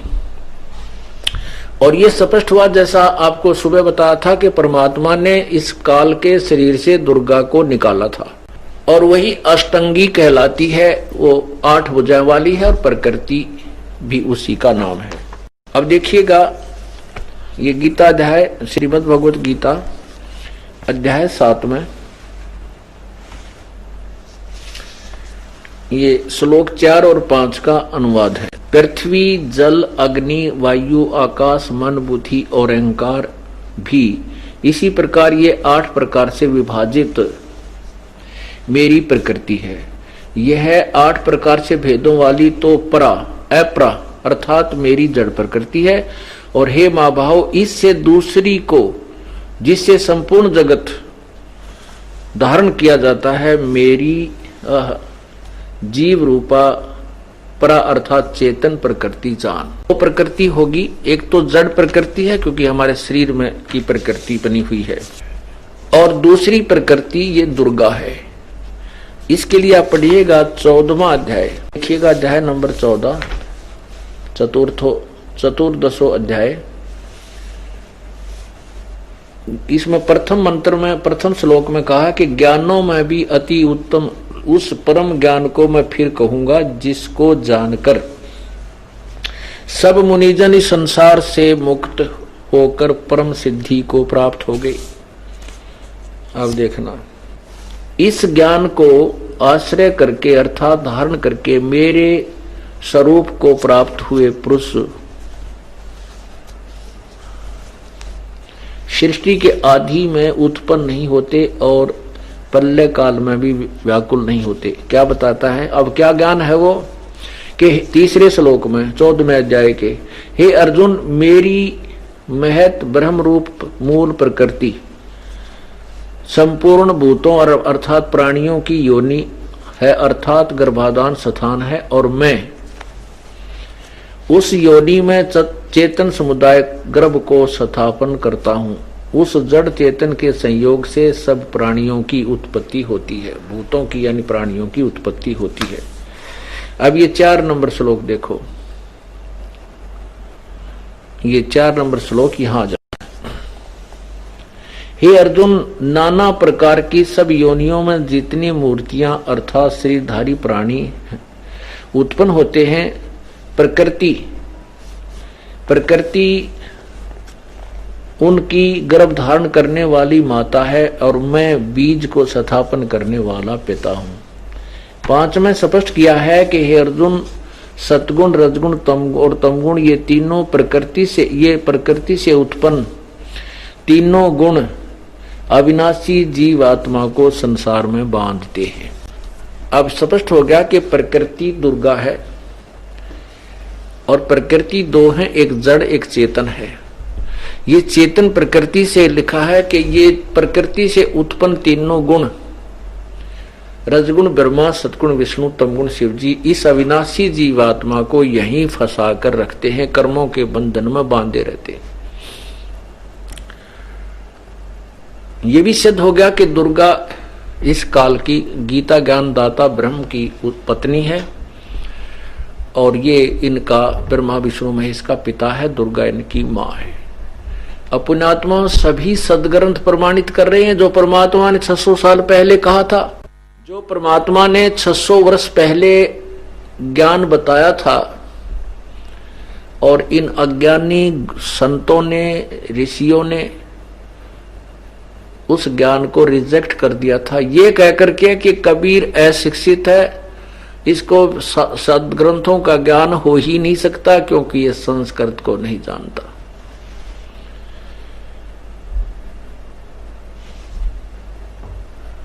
उसमें हम अशिक्षित थे, हमारे पूर्वज अशिक्षित थे, और ये बात उन अज्ञानियों की जो है कि कबीर साहब ज्ञान वेदों और सदग्रंथों, पुराणों को और गीता जी को नहीं जानते, या सिरे चढ़गी या पक्की जचगी कि ये तो बात सही है कि कबीर साहब अशिक्षित है, ये वेदों और गीता और पुराणों को नहीं जानते। और पुण्यात्माओं, वेद खुद कहते हैं कि विद्वान और अविद्वान के विषय में तो वो तत्वदर्शी संत बताएगा, केवल अक्षर ज्ञान प्राप्त कर लेने से वो विद्वान नहीं होता। भाषा की एक भाषा विशेष के जान लेने से वो विद्वान या महर्षि नहीं बन सकता, क्योंकि भाषा का काम तो अपने विचारों को दूसरे तक पहुंचाना है। वो कोई भी लैंग्वेज हो, चाहे सिंपल लैंग्वेज हो, अपनी क्षेत्रीय भाषा हो, लेकिन ज्ञान वही हो। अब जो कथाएं, जो पुराणों में श्रीमद् भागवत सुधा सागर में जो कथाएं थी, उन्हीं कथाओं को सुनकर सांगिया ने सांग बना लिए थे, और वो एक कथा देसी भाषा में अपने लोकल लैंग्वेज में और खूब सुंदर तरह समझा दिए। श्री कृष्ण और सुदामा की कहानी खूब भजन बना बना के, सांग बना के, श्री कृष्ण की लीला अच्छी तरह समझा दी। तो भाषा से का इतना काम है कि जिस भी लैंग्वेज में जो समझ सकता है उसको उसी में समझाने से वो ग्रहण कर लेगा। तो परमात्मा ने ऐसी लैंग्वेज बोली कि आने वाले समय में इस भाषा को सभी समझ जाएंगे। तो वही ज्ञान जो संस्कृत भाषा में था, वही परमात्मा की लोकल लैंग्वेज में, सिंपल लैंग्वेज में, साधारण भाषा में, जिसको जन साधारण समझ सकता है, आज उसमें वो योग का तो मिल रहा है। तो पुण्यात्माओं, हमारे साथ बहुत धोखा हो रहा है, और ये अज्ञानी संत गुरु अब भी बाज नहीं आ रहे, और ये आएंगे भी नहीं, क्योंकि इनको तो स्वार्थ हो गया, इनका तो लव मुंह लाग रहा है। कैसे कि अच्छी इनके पास चढ़ावा हुआ है, कुछ तो इनकी 2-2, 3-3 पीढ़ी चाली जो पहले संत आश्रम बना गई, इनकी वैसे ही वो भोली आत्माएं एक परंपरागत वहां जाने लगी कि हम तो वहीं जाते हैं, हमारे दादा परदादा जाते थे। अब वर्तमान जो वहां पर बंधक बैठता है, महंत या कोई संत बनता है, वो उनके खून पसीने की कमाई को मस्ती में बर्बाद करता है। अब इसका समाधान तो जन साधारण को समझाकर ही किया जा सकता है। जब हम स्वयं इस सौदे को परखने लगेंगे, लाल और लालड़ी को पहचानेंगे, तभी हम उसके दूर हट सकेंगे, वैसे नहीं। इसलिए ये दास आपको सदग्रंथों को दिखा करके ये प्रमाणित करता है, आपको लाल और लालड़ी की परख करने के योग्य बनाता है, ताकि आप उस लालड़ी को फेंक करके, कौड़ी को फेंक करके इस सतभक्ति रूपी लाल को ग्रहण करें।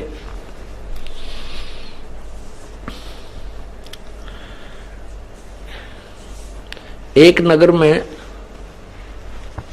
दो सौदागर भाई रहते थे। उनमें से छोटे की मृत्यु हो जाती है। उसके दो पुत्र थे।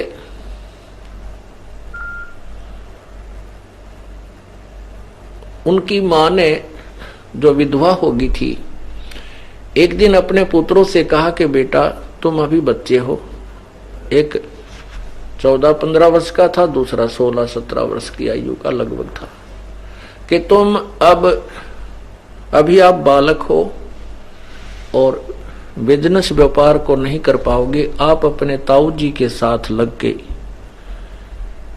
ताऊ जी कहते हैं पिता के बड़े भाई को, यहाँ अपनी देसी भाषा हरियाणा की लैंग्वेज में बड़ा अंकल अंग्रेजी में बोल देते हैं। कुछ आजकल इंग्लिश और कुछ हिंदी मिलकर भी भाषा बनती जा रही है, उसी में बड़ा अंकल कह दो। तो कहने का भाव ये है कि उस माँ ने कहा कि बेटा तुम अपने ताऊ जी के साथ मिलकर के हिस्सेदारी में अपना व्यापार कर लो, व्यवसाय करो।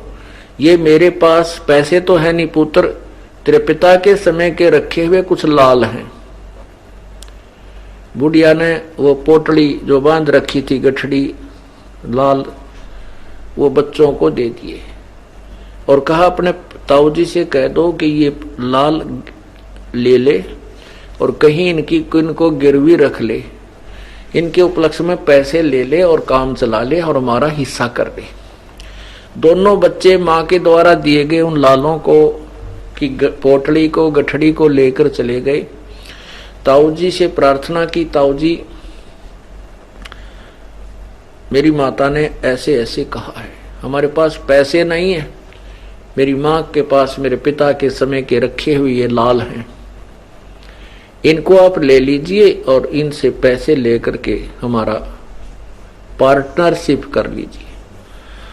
अब वो ताऊ जी ने वह गठड़ी खोल के गठड़ी देख कर उन लालों को वापस बांध दी उनके समक्ष और कहा बेटा इनको तो अपनी माँ को दे आओ, कहीं बहुत कीमती है ये, अपनी माँ को दे आओ और आप ऐसे करो कि उनको, तेरी माँ को कहना कि इनको संभाल के रखे, आप मेरे साथ पार्टनरशिप कर लो, मेरा उधार में बहुत उधार चलती है, वहां से उधार ले आवांगे और वापस आकर के इन लालों को प्रयोग कर लेंगे। दोनों बच्चे प्रसन्न हुए। यही बात जाकर के माँ से कहा। माँ ने माताजी ने वो सारे उठाकर बोतली संभाल के रख दी। दोनों बच्चों को लेकर के वो उनका ताऊ जी दूसरे शहरों में गया। वहां उनके हाथों से सारा व्यापार करवाया।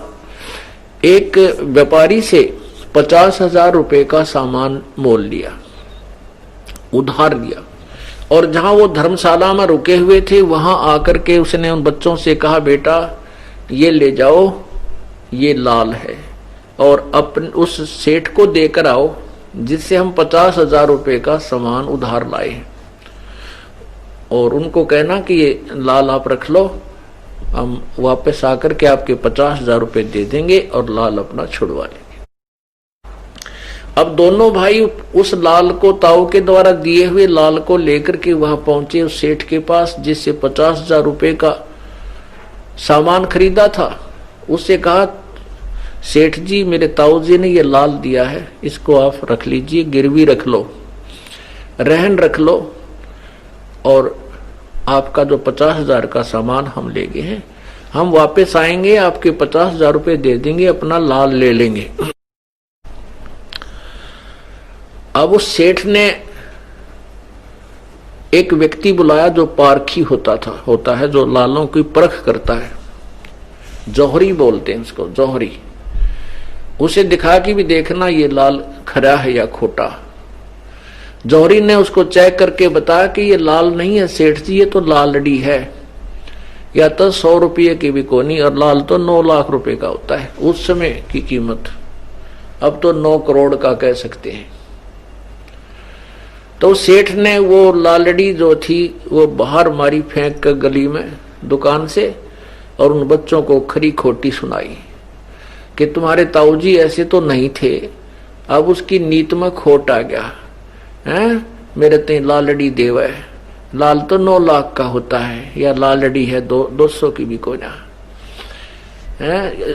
तो उन बच्चों ने बड़ा महसूस हुआ, उस लालड़ी को उठाकर वो देखें ध्यान से आगे, वहां आकर के कहा, ताऊजी वो सेठ बड़ा बदतमीज है, उसने हमारे सामने आपकी बेइज्जती की है, आपको बेईमान कहा है, और कहा, एक मेरा पता नहीं कौन व्यक्ति बुलाया था, वो कहने लगा ये तो लाल नहीं है, लालड़ी है। तब सेठ जी कहने लगा, बेटा दिखाना रहे।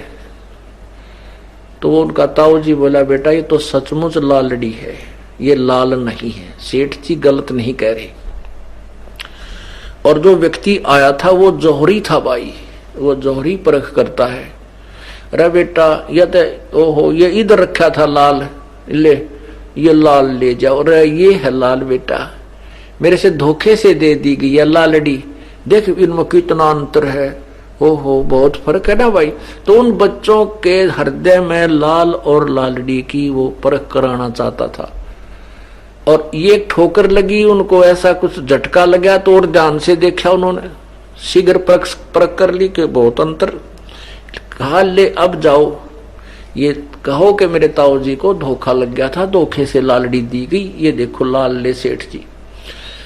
तो उन दोनों ने जाकर के उस सेठ से कहा, सारी कथा सुनाई। तो सेठ ने फिर वो जौहरी बुलाया, उस बिजनेसमैन ने।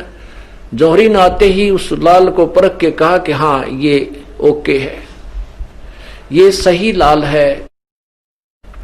तब वो सेठ कहता है कि देख थारे माथे माख होते इस हाउ से लाल है, उन बच्चों को कहता है देख ये है वो लाल। कहने का भाव ये है कि उन बच्चा का यू ऐसा झटका लगा, उन्हें लाल और लालड़ी की पहचान होगी। वो अपने स्वदेश लौट आए, सवनगर में आकर के अपने वो ताऊ जी कहने लगा, बेटा अब अपनी माँ से वो लाल ले आओ, उधार घनी होगी, उन लालों को किसी को दे करके पैसे ले लेंगे, उधार रख देंगे, अपने फिर छुटवा लेंगे। दोनों भाई भागे गए, जाते ही कहा माँ माँ, माता जी ने कहा आगे बेटा तुम, कहाँ आगे, आ जाओ खाना खाओ। हक नहीं, खाना पीछे खाएंगे, पहले हमें वो लाल दे, ताऊ जी पे बहुत कर्जा हो गया है, उधार बहुत सामान ले आए हैं, और वो लाल दे, उनको गिरवी रखकर हम कुछ पैसा लेंगे, आगे अपना व्यापार करेंगे। माँ ने कहा बेटा ले जाओ या गिठड़ी, नो की नो दर रखी संभाल के। अब उन बच्चों ने सोचा कि देखते लाल है कि लालड़ी। उन बच्चों ने जब खोल के देखा उनमें लाल नहीं था, वो सब लालड़ी थी। उन बच्चों ने वही पटक दी वह पोटड़ी माँ के गोड्या में, और कहने लगे माता जी आप तो बहुत बोली हो, आपको पता नहीं ये तो लाल को नहीं लालड़ी है। उनकी माँ बोली बेटा भाई मन तो मालूम नहीं, तेरे पिता के समय के रखे थे, मैंने सोचा लाल होंगे। दोनों बच्चे ताऊ जी के पास गए, और ताऊ जी से कहा, ताऊ जी मेरी माँ हनवा बिल्कुल सादी बोली है, उसको पता नहीं। ताऊ जी वो लाल नहीं थी, वो तो लाल लड़ी थी। तब वो ताऊ जी कहता, बेटा ये उस दिन भी लालड़ी थी जब तुम लेकर आए, मुझे मालूम था। यदि मैं ये कह देता ये लाल नहीं है लालड़ी है, तेरी माँ भी नो कहो अग हमारे साथ धोखा कर दिया। ताऊ तेरे ताऊ ने, मैं मेरा पति मर गया, तो हमारे लालों को भी लालड़ी बताने लग गया। बेटा तेरी माँ का कद्दे विश्वास दर्द नहीं होता, पेटा नहीं भराओ।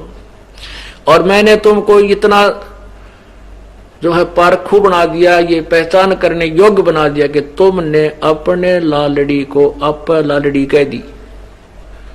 तो पुण्यात्माओं, ये तत्व ज्ञान और ये सीडी जो आपको भरी जा रही है परमात्मा के दिए हुए ज्ञान की, ये जो प्रवचन चल रहे हैं और ये बुक बनाई जा रही है, इनको जो पुण्यात्मा ध्यान से पढ़ और सुन लेगा, ये आप लाल और लालड़ी की परख करने वाला बन जाएगा और आप ही पटक देगा वो लालड़ी को, जिस साधना को वो कर रहा है वही छोड़ देगा।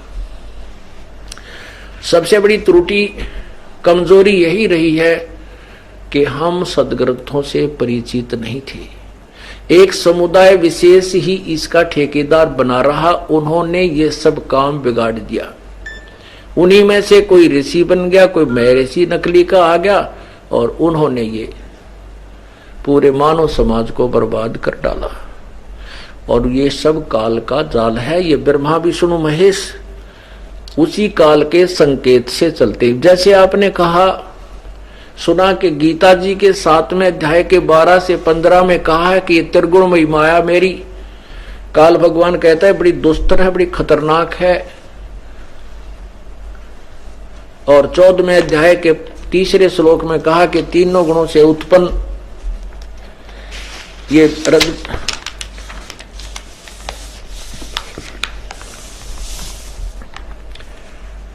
ये तीनों सतगुण, तमगुण और रजगुण, इन तीनों गुणों के ये प्रकृति से उत्पन्न तीनों गुण इस जीवात्मा को बांध कर रखते हैं, शरीर में बांधते हैं, यानी कर्मानुसार। और कोई गधा बने चाहे कुत्ता, उनके संस्कार वश उनको वहां उलझाए रखते हैं। तो परमात्मा कहते हैं कि नहीं, ये काल अपने सिर से बला टाल रहा है, केवल ब्रह्मा विष्णु महेश ही इसका कारण नहीं है। कौन कौन है?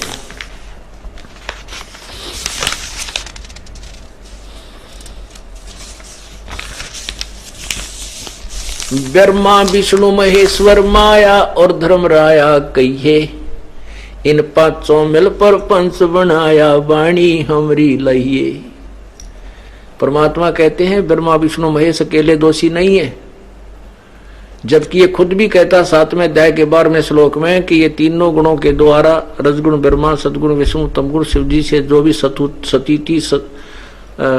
उत्पत्ति, सतीथि और संहार हो रहा है, इसका मुख्य कारण मैं ही हूं।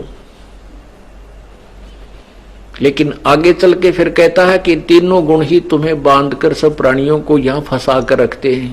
परमात्मा कहते नहीं, ब्रह्मा विष्णु महेश्वर माया और धर्मराया कहिए, इन पांचों मिल पर पंच बनाया, वाणी हमरी लहिए।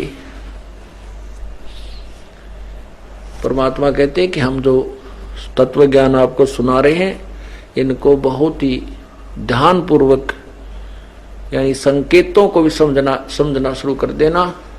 लेना माने बिल्कुल तुरंत ग्रहण कर लेना, उस बात को गहराई से सोचना, उसके ऊपर विचार करना।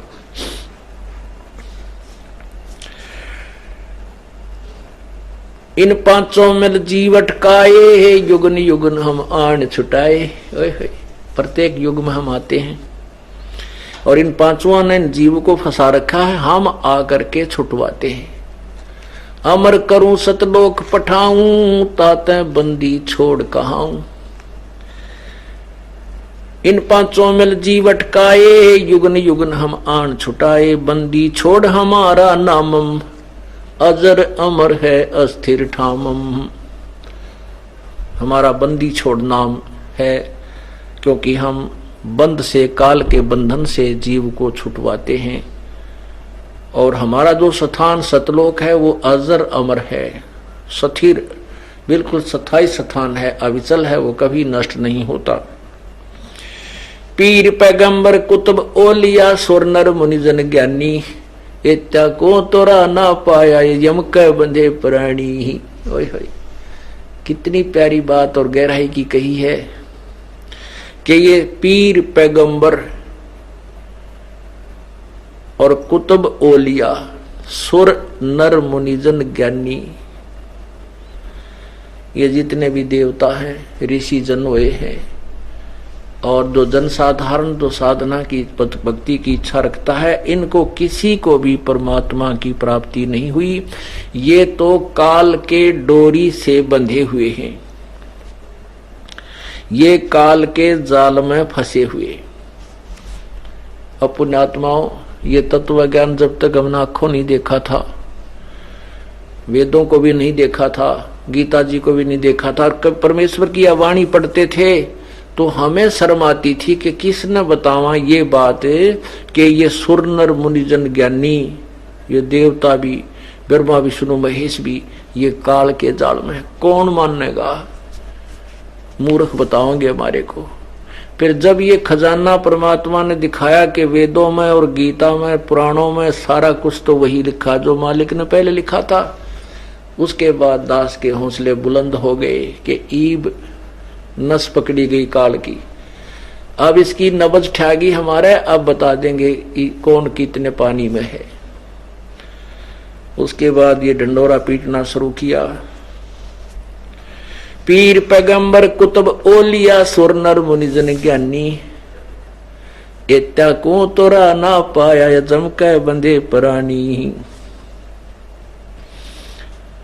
मुल्ला माया मग में बैठी हंसा चुन चुन खाई, ये ज्योत स्वरूपी बया निरंजन में ही करता बाई।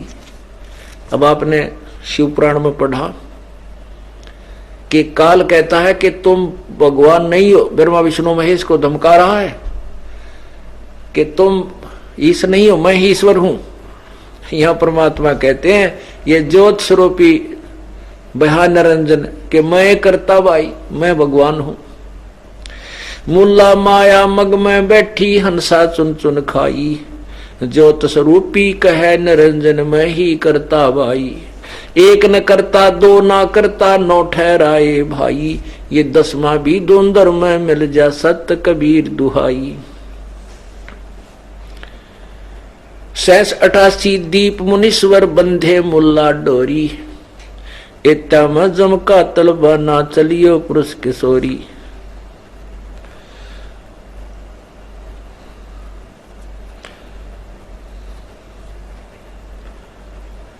हम तो बंदी छोड़ कहां वहां धर्म राय है चकवे, सतलोक की सकल सुनावा बाणी हमरी अखवे। 14 भुवन गवन है मेरा जलसल में सरबंगी, खाल खल खलक में खालक अवगत अचल अभंगी। अगर अलीर चक्कर है मेरा जिससे हम चल आए, पांचों पर परवाना मेरा हम बंद छुटावन जाए। परमात्मा कह रहे हैं कि हम सतलोक से आए हैं और इन पांचों ब्रह्मा विष्णु महेश माया यानी दुर्गा और धर्मराय, ये काल के ऊपर हमारा परवाना है, हमारा जो है हुक्म चलता है। इन पांचों पर परवाना मेरा बंद छुटावन आए, बंद छुटावन धाये। अगर अलील चक्कर है मेरा जिससे हम चल आए, जहां ओंकार निरंजन नाही ब्रह्मा विष्णु शिवनी जाही, जहां करता नहीं अन्य भगवाना काया माया पिंड नहीं प्राणा। अमर करूं सतलोक पठाऊं, ताते बंदी छोड़ कहाऊं। भाई शिव ब्रह्मा का राज इंद्र गिनती कहा, 4 मुक्ति बैकुंठ समझ एता लहा। शंख युगन की जून उमर बड़ धारिया, जा जननी कुर्बान सुका गज पाड़िया। अब क्या बताते हैं कि जो सत साधना नहीं कर रहे, जो सत साधना नहीं कर रहे, और जैसे ऋषि जन के बारे में हम सुनते हैं, इन्होंने ऐसे ऐसे साधना की, कोई 1 लाख वर्ष जिया, कोई 2 लाख वर्ष तक जीवन अपना शरीर रख लिया। और हम आपने को सुबह बताया था कि ब्रह्मा जी की आयु 1000 चतुर्युग का दिन, 1000 चतुर्युग की रात, एक चतुर्युग में 43,20,000 वर्ष। ओहो, और 30 दिन रात का महीना, 12 महीने का वर्ष, और 100 वर्ष की ब्रह्मा की आयु, और फिर भी मृत्यु। फिर 7 ब्रह्मा की मृत्यु के उपरांत 1 विष्णु की मृत्यु, 7 विष्णु के मृत्यु के उपरांत 1 शिव की मृत्यु, और 70,000 शिव मर जाएंगे तो ब्रह्मलोक में जो काल बैठा है ब्रह्मांड में, वो अपना शरीर छोड़ देता है, वो भी मरता है। और ये 70,000 जब ये काल सदा शिव मर जाएंगे, ये शिव मर जाएंगे, तब एक काल मरता है, यानी एक ब्रह्मांड का नाश होता है। ये एक उस परब्रह्म का एक युग, ओए होए, परब्रह्म का एक युग। और फिर 100 ऐसे 1000 युग की परब्रह्म का एक रात्रि, इतना ही दिन, 30 दिन रात का महीना, और 12 महीने का 1 वर्ष, और उस परब्रह्म की अक्षर पुरुष की 100 वर्ष की ऐसे आयु, और फिर भी मृत्यु। यहाँ कहते एती उम्र बुलंद मरेगा अंतरे, सतगुरु लगे न कान न भेंटे वो संतरे। एती उम्र बुलंद मरेगा अंतरे, कहते इतनी लंबी भी उम्र हो जाएगी तो भी मृत्यु होगी। क्यों? क्योंकि सतगुरु लगे न कान न भेंटे वो संतरे, कि वो पूर्ण संत तत्वदर्शी संत ना मिलने से तुम्हारी जन्म मृत्यु का ये रोग नष्ट नहीं हुआ। माया आद निरंजन भाई, अपने जाए आप खाई। ब्रह्मा विष्णु महेश्वर चेला, ओहंग सोहंग का है खेला। शिखर सुन में धर्म अन्यायी, जिन शक्ति डायण मैल पठाई। लाख गिरा से नत उठ दूती, ही माया आज तकत की कूती। 1.25 लाख घड़िए नत भांडे, हंसा उत्पत्ति पर ले डांडे। शिखर सुन में एक ब्रह्मांड के अंतिम छोर पर ये काल बैठा है, उसने दुर्गा को इस ब्रह्मांड में भेद रखा है। शिखर सुन में धर्म अन्यायी, ओए होए, इस धर्म को, इस काल को अन्यायी कह रहे परमात्मा, और ये धर्म राय का अर्थ न्यायाधीश होता है। और फिर भी ये न्यायाधीश की पदवी केवल नाम मात्र है इसकी, लेकिन कोरा अन्याय करता है। तो यहां परमात्मा कहते हैं निरंजन धन तेरा दरबार, जहां तिनक नहीं न्याय विचार। तो यहां कहते हैं, यहां धर्म अन्यायी भी लिखा है इसने, न्यायाधीश के साथ साथ कहता है तू अन्यायाधीश है।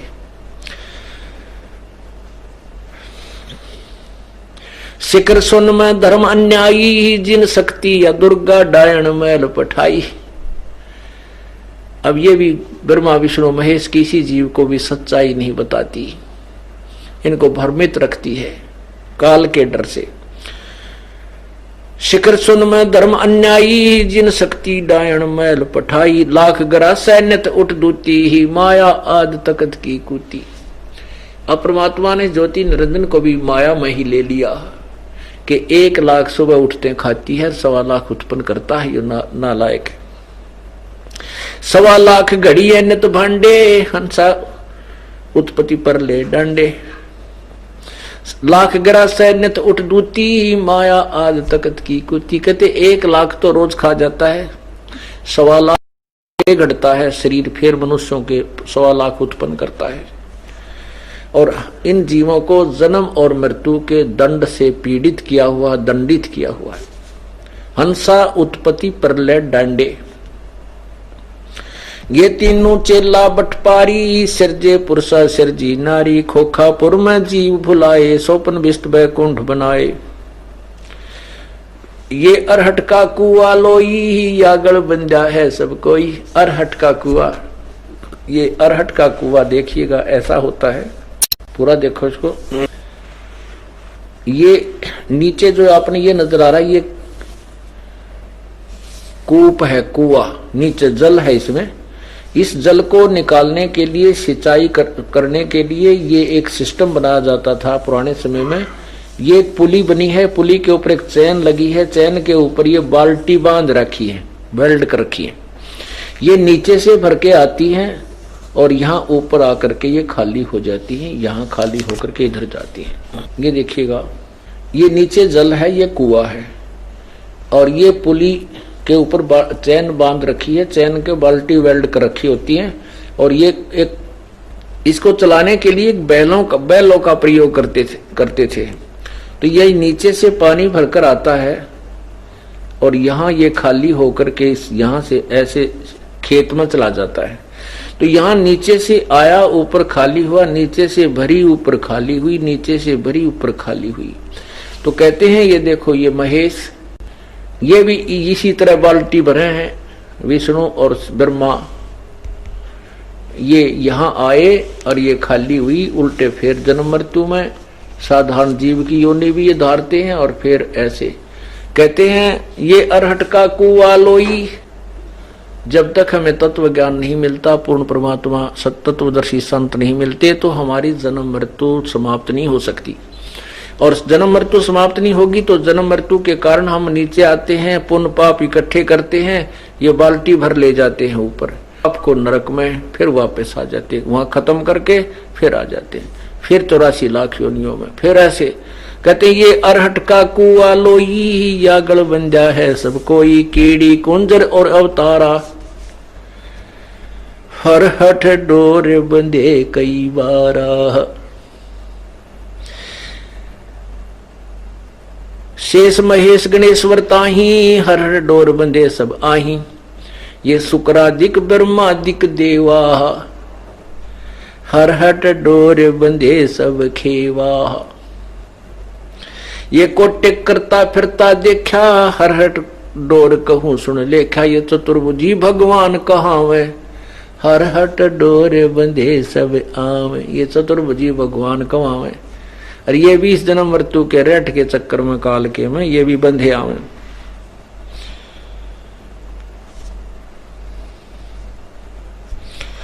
अनंत कोट अवतार हैं ये माया के गोविंद, करता हो के अवतरे ये फिर पड़े जगबंद फंद। कि ये भगवान बन का आवा यहाँ पर अवतार धार के, और फिर ये अपने कर्म इतने बिगाड़ के चले जाते हैं, इनको फिर 84 लाख योनियों में डाल दिया जाता है। पुण्यात्माओं, ये कोई समय मिला आपको और आपका ये बहुत ही युगों युगों के पुण्य इकट्ठे हुए हैं, आपका इस भक्ति काल में जन्म है मनुष्य का। और भी अच्छी किस्मत आपकी इसलिए है कि आपको ये तत्व ज्ञान आपके कानों तक किसी भी द्वारा, किसी भी कारण से पहुंचा है। और उससे भी अच्छी किस्मत आपने इसको पहचान लिया है, स्वीकार कर लिया है आपकी। क्योंकि रोगी को अपनी बीमारी के नष्ट या स्वस्थ होने का इतना ज्ञान नहीं होता जितना कि डॉक्टर को होता है।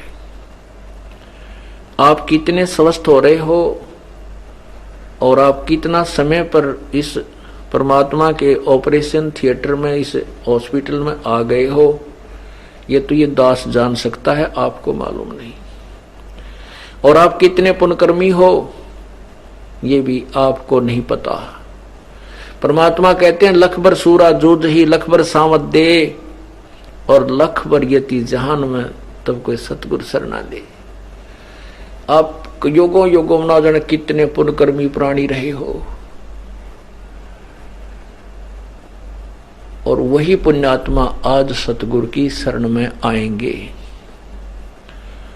और बाकी जो थोड़े पुण्यकर्मी हैं उनको पुण्यकर्मी बनाएंगे, क्योंकि पिछले भी, अब ये स्कूल है, इसमें पहले विद्यार्थी पढ़ रहे हैं वो भी पास होंगे, जो नए प्रवेश पाएंगे उनको भी पास ही करेंगे। तो इस प्रकार जैसे राजा अम्बरीश थे, सतयुग में राजा थे और खूब भक्ति करते थे बहुत, और ऐसे भी एक बहुत ही अच्छे एक राजा थे, वो इतने पुण्यात्मा थे कि उसके राज्य में और तो झगड़े कहाँ होते थे, जो है शेर हिंसक पशु भी कोई मांस आहार नहीं करते थे, हिंसा नहीं करते थे, फलो आहार करते थे। तो ऐसे राजा अम्बरीश थे, उसके बाद राजा जनक हुए, उसके बाद नानक जी हुए। श्री राजा जनक थे जब वो कितने पुण्यात्मा थे और कितने शक्ति युक्त थे कि सुखदेव जैसे ऋषि को, महर्षि को भी उन्होंने शिष्य बनाया, और जैसा उनको ज्ञान प्राप्त था उस समय इस तीन लोक का विज्ञान उन्हीं को उत्तम था, उन्हीं को श्रेष्ठ था। उसलिए वो कितनी अच्छी आत्मा थी फिर भी पार नहीं हुए, और फिर श्री नानक जी के रूप में फिर जन्म हुआ। और किस में जन्म हुआ? जब परमात्मा इस पृथ्वी पर आए हुए थे, और वो कितनी पुण्यात्मा थी, तभी उस परमात्मा ने उनको अपनी शरण में लिया।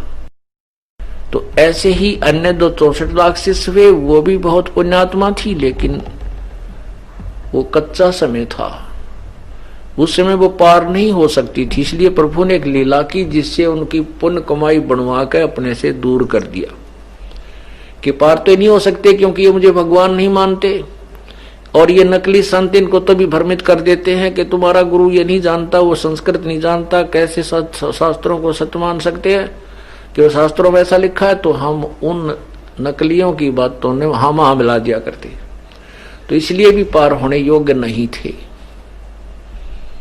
जब तक हमें यह दृढ़ विश्वास नहीं होगा कबीर भगवान है, सर्वशक्तिमान है और दूसरा कोई ज्ञान नहीं है, यही समाधान है, यही मंत्र है, इसी से पार होंगे, तभी हम इसके ऊपर निर्भय होकर चलेंगे, हम निसंशय होकर चलेंगे, तभी परमात्मा के पास पहुंच जाएंगे। जब हमारी दिशा पूरी निर्धारित हो जाएगी, ये मार्ग है और कोई विचलित करे हम इससे दूर नहीं हो सकेंगे। ये काल के दूत कितना ही हमारे पीछे पड़े और कितना ही झूठ बोलें कि तुम गलत जा रहे हो, हम उनसे विचलित नहीं होंगे, तभी अपने घर पहुंचेंगे। तो लखबर सूरा जूझ ही लखबर सावत दे, और लखबर यति जहान में जब कोई सतगुरु शरणा ले। तो पुण्यात्मा आप इतने पुण्यकर्मी प्राणी हो कि जन्म जन्मांतर के भक्ति के, ये दो प्रकार की कमाई होती है। धन होता है, एक तो दान और धर्म और यज्ञ का किया हुआ जो दान होता है, धर्म पुण्य होता है, आपका धन होता है, भक्ति धन होता है। उससे तो आप सेठ बन जाते हो और अच्छी व्यवस्था आपके घर की होती है, जिसने जैसा दान किया हुआ होता, पूर्व जन्मों में धर्म किए हुए थे। कार भी हैं, कोठियां भी हैं उनके पास, और दूसरे वो हैं बिल्कुल मजदूर हैं, गरीब हैं या मीडियम साइज के हैं, वो भी इस शरण को ग्रहण किया है, इन्होंने परमात्मा की शरण मिली है। तो आपका और उन सेठों का भक्ति का धन तो बराबर है, जो नाम की कमाई का जो धन है भक्ति का, वो तो बराबर है।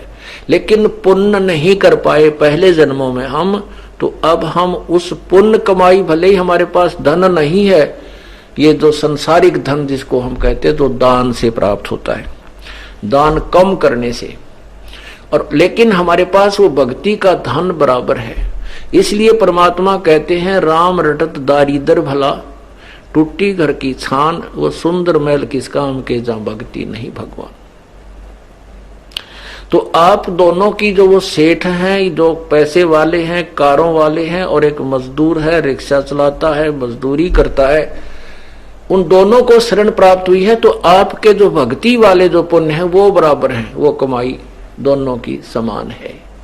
आप इतने पुण्य कमाई युक्त हैं। अब उनको जो जिनके पास आज धन है, ये मार्ग मिल गया, उनकी यह समस्या तो हल है कि उन्हें रोजी रोटी के लिए भटकना ना पड़ता। उनकी अगर वो सच्चे ढंग से समझ जाएं तो उन्होंने केवल परमात्मा ही भजन का पूरा समय मिल सकता है। लेकिन इस तत्व ज्ञान से अपरिचित होने से वो धन वाले और गणे दुखी होने लग जाते हैं और ज्यादा, क्यों? मालिक जितना ये दान करेंगे उतना ही धर्म फलेगा। वो दान, परमात्मा दान का प्रतिफल धन गणा देगा। तो उस दान से भी वो फिर ज्यादा विचलित होने लग जाते हैं तत्व ज्ञान को आधार ना बना करके। और एक मजदूर है, उसके पास पैसा नहीं है, उसके पास धन नहीं है, वो भी विचलित है, वो केवल धन धन मांगने आने लग जाता है। तो इस तत्व ज्ञान को समझकर धनवान ने गणे धन की जरूरत नहीं, और वो देगा जो उसके भाग में वो मिलेगा। लेकिन उसको सदुपयोग करे, उसको घना ज्यादा आगे बढ़ाने की चेष्टा ना करके उसको सीमित करे। सतगुरु मिले तो इच्छा मेटे पद मिल पदे समाना, चल हंसा उस लोक पठाऊं जो आद अमर अस्थाना। तो यहां हमने अपनी इच्छाओं को कम करना है। तो जो धन है, जो पिछले जन्म में दान किए हुए उनको आज पूरा धन मिला हुआ है और वो भी शरण ग्रहण किए, वो है तो पुण्यात्मा। और वो मजदूर भी पुण्यात्मा, सिमिलर, उनका एक जैसा सतर है भक्ति का, लेकिन दान में अंतर रहा। तो अब परमात्मा ये बताना चाहते हैं कि कबीर परमेश्वर बिल्कुल एक ऐसी स्थिति में रहे, एक झोंपड़ी में, और कपड़ा बुना करते थे। और कबीर परमात्मा से निर्धन दारिद्र कोई भी काशी में नहीं था। उन्होंने इसलिए ये लीला की थी कि कोई ये ना सोचे कि जिनके पास घना धन है, घना धर्म करने के लिए पैसा है, केवल वही पार होंगे, हम गरीब नहीं हो सकते। परमात्मा कहते हैं दोनों ही पार होंगे। एक के पास 20 लाख रुपए की इनकम है महीने में, और वो महीने में 1 लाख दान करे है, और महीने में साल में 10 लाख या 12 लाख कर दिया, उसको कई करोड़ का इनकम है, वो भी दान है। और एक गरीब आदमी है, मजदूरी करता है, वो भी साल में 2-3 पाठ करा देता है। वो दोनों का धर्म, उस जो निर्धन है उसकी हिम्मत देख, तो वो दान उससे कई गुना ज्यादा लाभदायक है। आगे चल के इसी रेशों से परमात्मा उनको लाभ देता है। तो कहने का भाव ये है कि अब हमने पार होना है, और इस विचार से को भी आधार बनाना है। जैसे मान लीजिए इस जन्म में ना पार हो सके, अब तो ये हजारों वर्ष चलेगा ये मार्ग, और आपका फिर जन्म हुआ, आपको ये त्यार मिलेगी मलाई बड़ी बढ़ाई, और उसमें आपने जो धर्म पुण्य कर रखा है ये आपको मिलेगा।